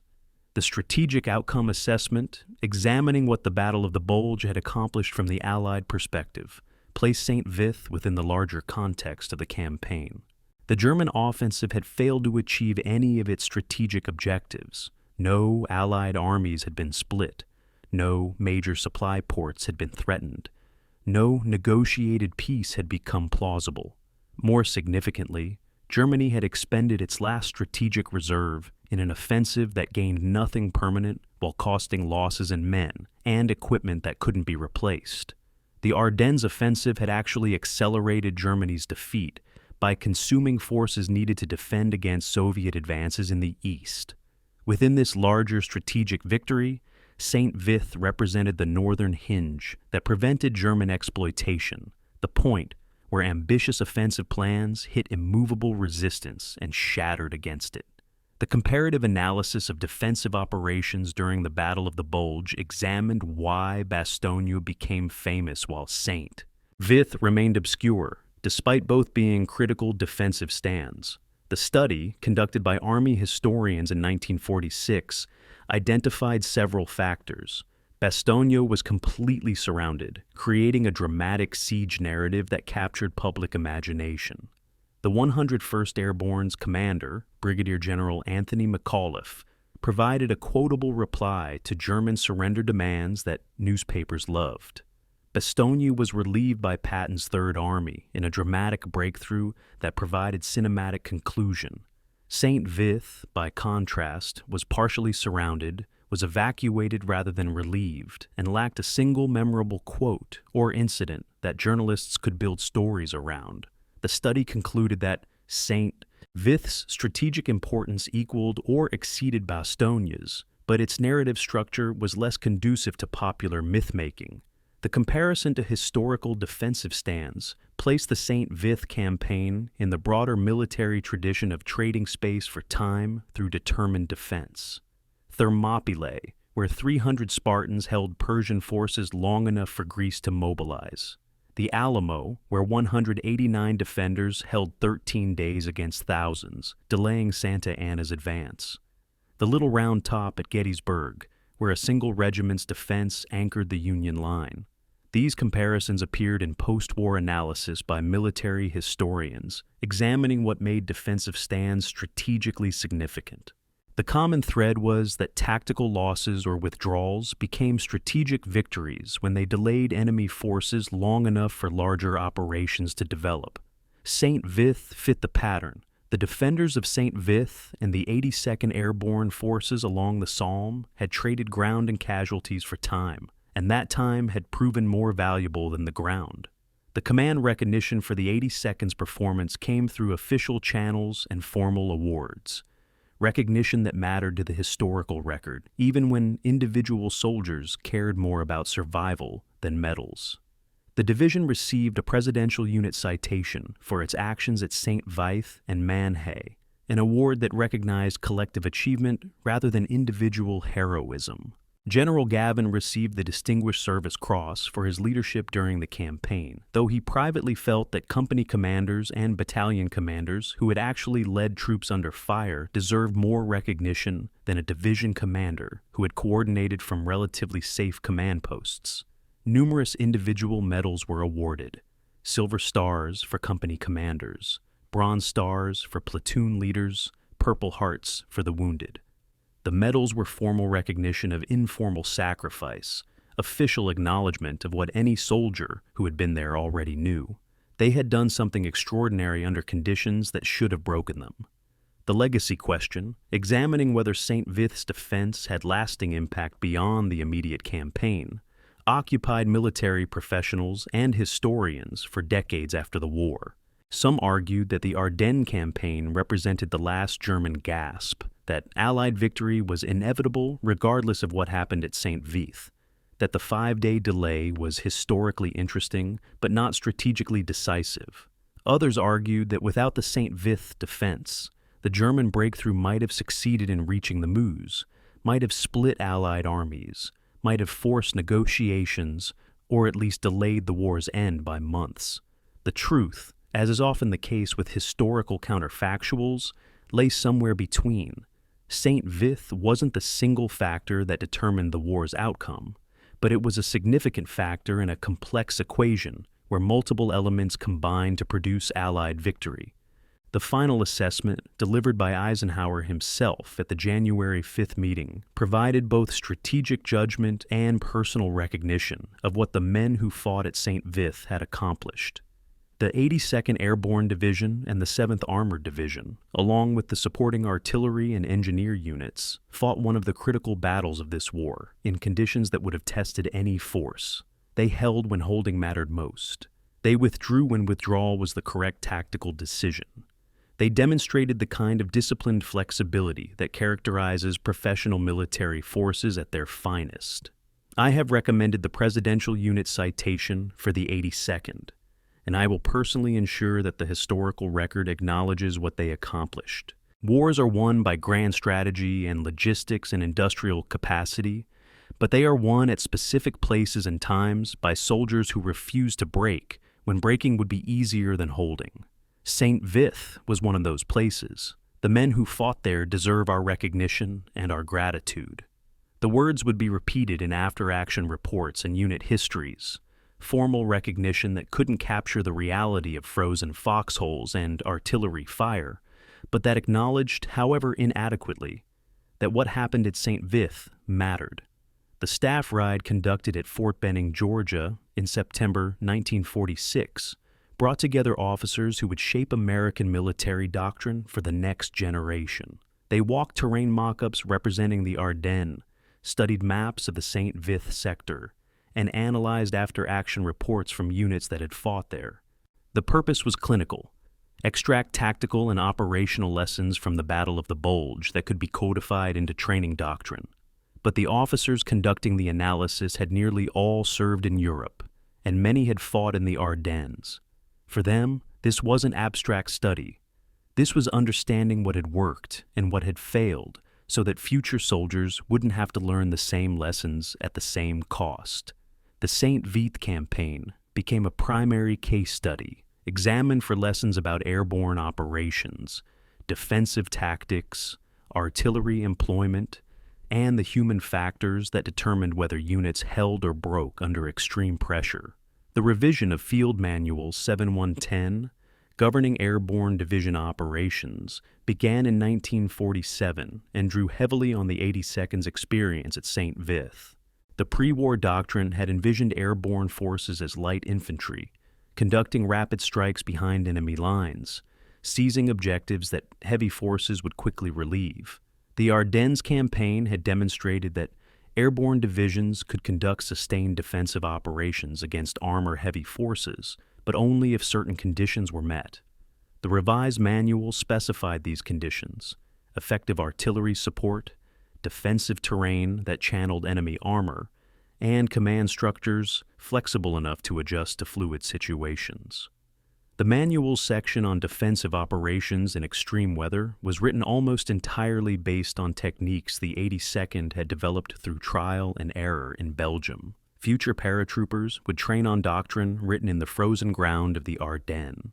The artillery innovations that the 319th and 320th Field Artillery Battalions had developed under fire became formalized doctrine through a process that demonstrated how combat experience shaped military science. The time-on-target technique, where multiple batteries fired at different times to achieve simultaneous impact, had been used before St.Vith, but never with such consistency and precision. The artillery school at Fort Sill, Oklahoma, sent observers to interview fire direction officers from the 82nd, documenting their calculation methods and communication protocols. The resulting doctrine manual, published in 1948, prescribed TOT missions as standard practice for divisional artillery, with firing tables and calculation shortcuts derived from the techniques Major William Dunham's crews had developed in Belgian farmhouse basements. Mathematics born from desperation became science taught to future gunners. The leadership lessons extracted from St.Vith focused on decentralized command in chaotic conditions, the ability of junior officers and NCOs to make tactical decisions when communication with higher headquarters was impossible or impractical. General Gavin had operated on a principle that he later articulated in lectures at the Army War College. Train your subordinates to understand your intent, then trust them to execute that intent without constant supervision. At St.Vith, company commanders had adjusted defensive positions, called artillery fires, and coordinated with adjacent units without waiting for battalion approval, because waiting would have meant death. The lesson was codified in leadership doctrine that emphasized mission-type orders, where commanders specified objectives and constraints, but left execution details to subordinates. This approach, already present in Army doctrine, was reinforced and refined by the St.Vith experience, where it had proven essential to survival. The equipment evolution that followed the Ardennes campaign addressed deficiencies the winter fighting had brutally exposed. The M1943 winter uniform, designed for moderate cold, had proven inadequate at temperatures below 0 Fahrenheit. Post-war development produced the M1948 winter uniform with better insulation and wind resistance, tested against Ardennes temperature data to ensure it would function in extreme conditions. The M1 Garand rifle, which had jammed in extreme cold when lubricating oil froze, received modified lubricants rated for Arctic temperatures. Infantry doctrine began emphasizing cold weather training as essential rather than specialized preparation. These improvements came too late for the men who had frozen in Belgian foxholes, but they demonstrated that the Army learned from failures when those failures were documented and analyzed, rather than ignored. The comparative doctrinal study conducted in 1951 examined American defensive tactics at St.Vith alongside Soviet deep battle doctrine from the Eastern Front. seeking to understand whether different military philosophies produce different results under similar conditions. The study concluded that American emphasis on flexible defense in depth, backed by responsive artillery and air support, differed fundamentally from Soviet emphasis on defense anchored on fortified positions with massive artillery preparation. Neither approach was inherently superior. Effectiveness depended on terrain, enemy capabilities, and available resources. But the study noted that the 82nd's performance at St.Vith demonstrated that lightly equipped forces could conduct effective defense against heavy forces if they employed terrain intelligently and integrated artillery support seamlessly. This validated American airborne doctrine even as it suggested modifications for future operations. The Korean War, erupting in June 1950, provided the first test of whether lessons from St.Vith had actually been absorbed into Army practice. Officers who had fought at St.Vith commanded battalions and regiments in Korea. They applied techniques learned in Belgium to ridges in Korea with mixed results. The terrain was different. The enemy tactics varied, but fundamental principles remained. Use terrain to multiply defensive effectiveness, coordinate artillery to compensate for numerical inferiority, maintain unit cohesion through leadership at all levels. At the Pusan perimeter in August and September 1950, when United Nations forces held a shrinking defensive line against North Korean assault, commanders explicitly referenced St.Vith as a model for what determined defense could accomplish. The connection wasn't accidental. The institutional knowledge from St.Vith, transmitted through officers and doctrine, shaped how America fought the next war. The debate over airborne division relevance intensified through the 1950s and 60s as nuclear weapons and helicopter mobility changed warfare's character. Critics argued that parachute assault was obsolete, that airborne divisions were expensive anachronisms maintained for tradition rather than military necessity.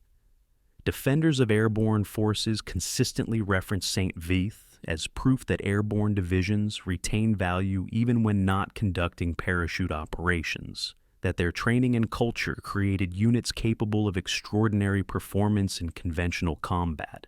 General Gavin himself, by then Army Vice Chief of Staff, testified to Congress in 1957 that the 82nd Airborne Division's greatest contribution to victory in Europe was not Sicily or Normandy or Holland. It was St.Vith, where they fought as straight infantry and proved that elite training produces elite performance regardless of how troops arrive at the battlefield.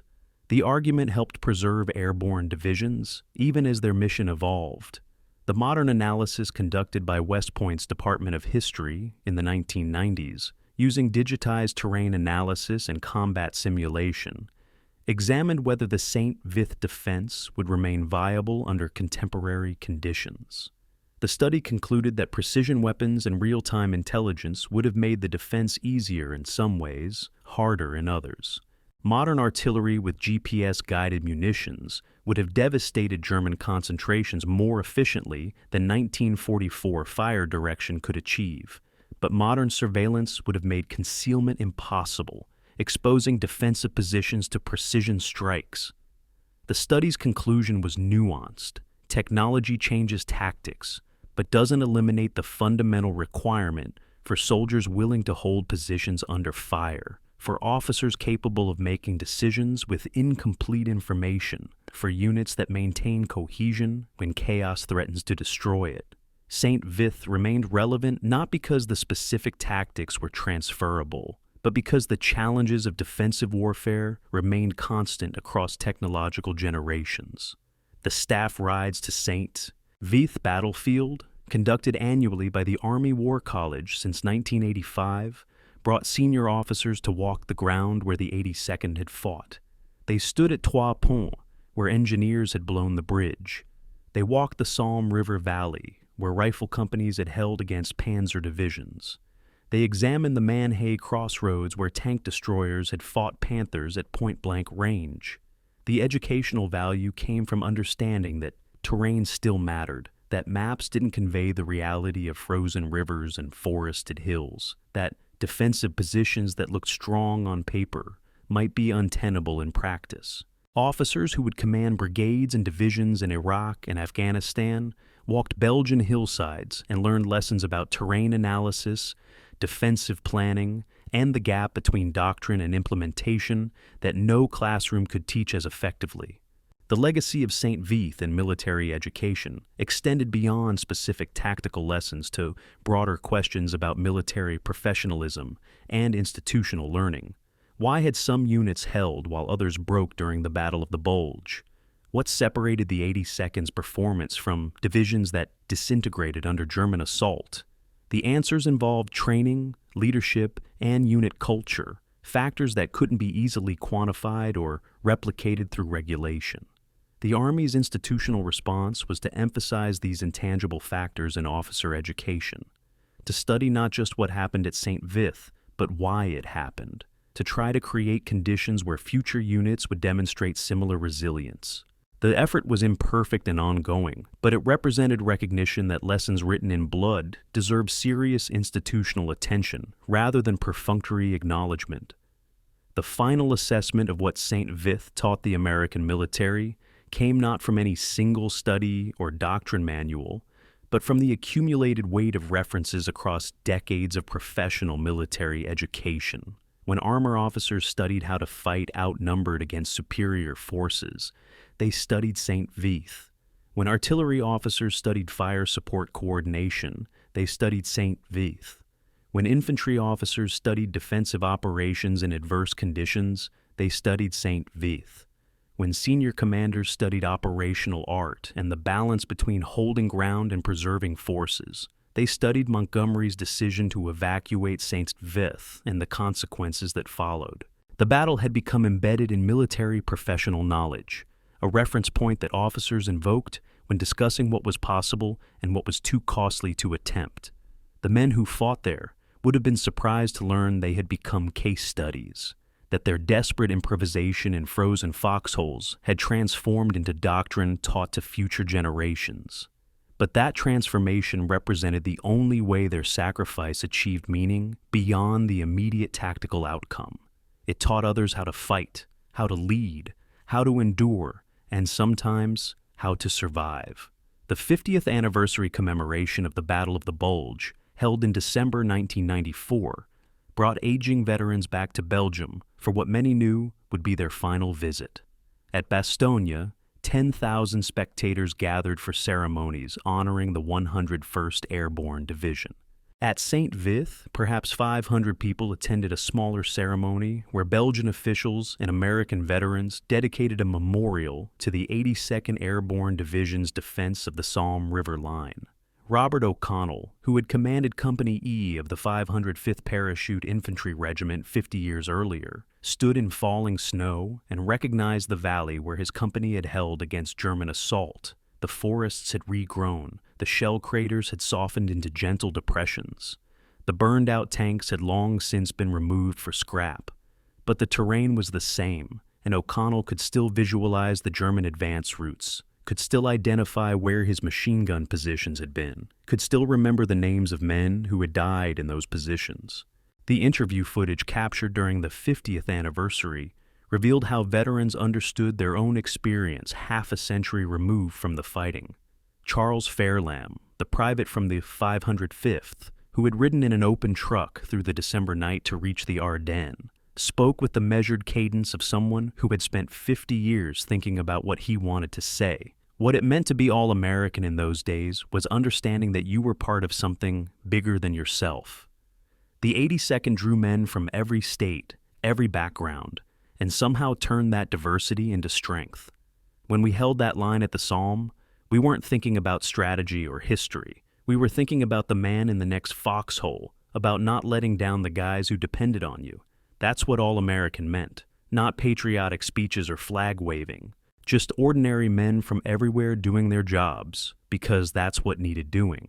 The visitation statistics for battlefield sites in Belgium illustrated the disparity in how history remembered different battles. Bastogne, with its impressive memorial and museum, received approximately 100,000 visitors annually by the 21st century. St.Vith, with modest memorials and limited tourism infrastructure, received perhaps 5,000 visitors per year, mostly military history specialists and Belgian locals. The numbers reflected media representation. Multiple films and documentaries featured Bastogne, while St.Vith appeared primarily in specialized military histories. The disparity wasn't about relative importance. Both battles were critical. Both involved extraordinary sacrifice. But Bastogne had entered popular consciousness while St.Vith remained the province of specialists, a battle studied in war colleges but unknown to general audiences. The Belgian Memorial Dedication Ceremony in 1994 brought together the two groups who best understood what St.Vith had cost: American veterans who had fought there, and Belgian civilians who had lived through the occupation and liberation. Marie Thoma's granddaughter, speaking for local residents, thanked the Americans who had fought for Belgian freedom, who had held the line when Belgian towns were in German hands, who had died defending people they had never met. Her words were simple and genuine, carrying emotional weight that formal speeches from officials couldn't match. The American veterans, many crying openly, understood that this recognition from people whose freedom they had defended mattered more than any medal or commendation from their own government. They had fought for something real, for actual people whose lives were changed by what happened in December 1944, and being thanked by those people validated sacrifices that could otherwise seem abstract or meaningless. The veteran statistics told their own story about time's passage and memory's fragility. Of approximately 8,000 men from the 82nd Airborne Division who fought at St.Vith, fewer than 200 remained alive by 2024, 80 years after the battle. The youngest veterans were in their late 90s, the oldest over 100. Within a decade, perhaps two, all of them would be gone, and St.Vith would transition from living memory to pure history. From stories told by participants to accounts preserved only in documents and recordings. This transition, inevitable for all historical events, carried particular poignancy for battles that had never received widespread public recognition. When the last veteran died, would anyone remember St.Vith at all outside of military professionals and specialized historians? The historiographical lag, the gap between when events occurred and when historians seriously studied them, explained part of why St.Vith remained obscure for decades. The first major scholarly treatment of the St.Vith battle didn't appear until Charles MacDonald's A Time for Trumpets in 1985, 40 years after the fighting. MacDonald, himself a combat veteran and professional Army historian, provided the detailed operational history that earlier accounts had lacked. His work was followed by other studies that examined the battle from German perspectives, analyzed artillery employment, and assessed strategic impact. By the 21st century, military historians recognized St.Vith's importance, but popular consciousness had already crystallized around Bastogne as the defining battle of the Bulge narrative. Changing popular perception required more than scholarly publications. It required the kind of cultural penetration that films and television provided, and no major film had ever depicted the St.Vith fighting. The memorial landscape in Belgium reflected priorities and politics as much as historical importance. Bastogne had 43 major monuments commemorating the 101st Airborne and associated units. St.Vith had 12 monuments commemorating the 82nd, most erected by Belgian communities rather than American organizations. The 307th Airborne Engineer Battalion, which had blown bridges and laid minefields and kept the defensive line functioning, had one small marker near Trois Ponts. The 319th Field Artillery Battalion, which had fired 65,000 rounds and claimed 70 destroyed German vehicles, had no dedicated memorial at all. The artillery and engineer contributions, essential to the defense's success, remained invisible in the memorial landscape because cultural memory privileges infantry combat over support functions, even when support functions were decisive. The cultural impact analysis examining why Bastogne generated films and books and cultural references while St.Vith didn't reveal the power of narrative structure in shaping historical memory. Bastogne had a clear story arc: surrounded, desperate, refusing surrender, relieved. The narrative fit three-act structure that Hollywood understood. McAuliffe's nuts reply provided a quotable moment that encapsulated American defiance. Patton's relief provided a heroic rescue. St. Vith's narrative was more complex and less satisfying: partial encirclement, fighting withdrawal, strategic evacuation. There was no single quotable moment, no dramatic relief, no neat resolution. The fighting was militarily sophisticated but narratively messy. Popular culture privileges clean narratives over complex ones, and St. Vith's story was irreducibly complex. The legacy for modern 82nd Airborne Division traced directly to St. Vith in ways both formal and informal. Officially, the division's unit citation for St. Vith and Manhay remained part of its permanent honors, worn on uniforms by soldiers who had no living connection to the men who earned it. Informally, the St. Vith defense became part of division culture, invoked by senior NCOs when teaching young paratroopers what it meant to be all-American. Your predecessors held the Salm River line, outnumbered 6-1 in temperatures below zero without adequate supplies, and they held because failure wasn't acceptable. That's the standard you're expected to meet. The invocation was both inspiration and burden, connecting modern soldiers to a legacy they couldn't fully comprehend, but were expected to honor. The comparative recognition analysis examining which battles receive attention and which don't revealed uncomfortable truths about how societies choose to remember wars. Bastogne became famous partly because the 101st Airborne had influential veterans who advocated for recognition, who wrote memoirs, who consulted on films. St. Vith lacked that organized advocacy. General Gavin wrote about St. Vith in his memoir, but his focus was on broader strategic issues rather than detailed battle narrative. The division's veterans returned to civilian life, scattered across America, connected by shared experience, but lacking the organized structure that preserved and promoted their story. Without advocates pushing the narrative, without veterans demanding recognition, St. Vith faded from public consciousness while Bastogne became legendary. The lesson was stark. Historical memory requires active maintenance, not just worthy deeds, but people willing to ensure those deeds are remembered. The final assessment of St. Vith's place in American military history came not from any single authoritative source, but from the accumulated judgment of military professionals across generations. When officers studied defensive operations, they studied St. Vith. When historians analyzed the Battle of the Bulge's outcome, they credited St. Vith with decisive delay. When sergeants taught young soldiers about airborne tradition, they invoked St. Vith. The battle had achieved recognition within the professional military community, even as it remained unknown to general audiences. This created a paradox. St. Vith was simultaneously forgotten by popular culture and remembered by military professionals, invisible in public consciousness but present in professional knowledge. The men who fought there might have preferred public recognition, parades and films, and widespread acknowledgement of what they accomplished. What they received instead was something perhaps more valuable: the respect of those who understood warfare well enough to recognize extraordinary achievement when they saw it. The closing scene, returning to the snow-covered hills of eastern Belgium, where the documentary began, provided perspective on what St. Vith meant 80 years after the fighting. The memorials stand quiet, visited more by locals than tourists, marking ground that most people pass without recognizing its significance. The Salm River flows through the same valley where paratroopers once held defensive positions. The crossroads at Manhay remains a crossroads, now carrying Belgian traffic rather than Sherman tanks and German Panthers. The physical landscape is healed, the scars of battle erased by time and regrowth.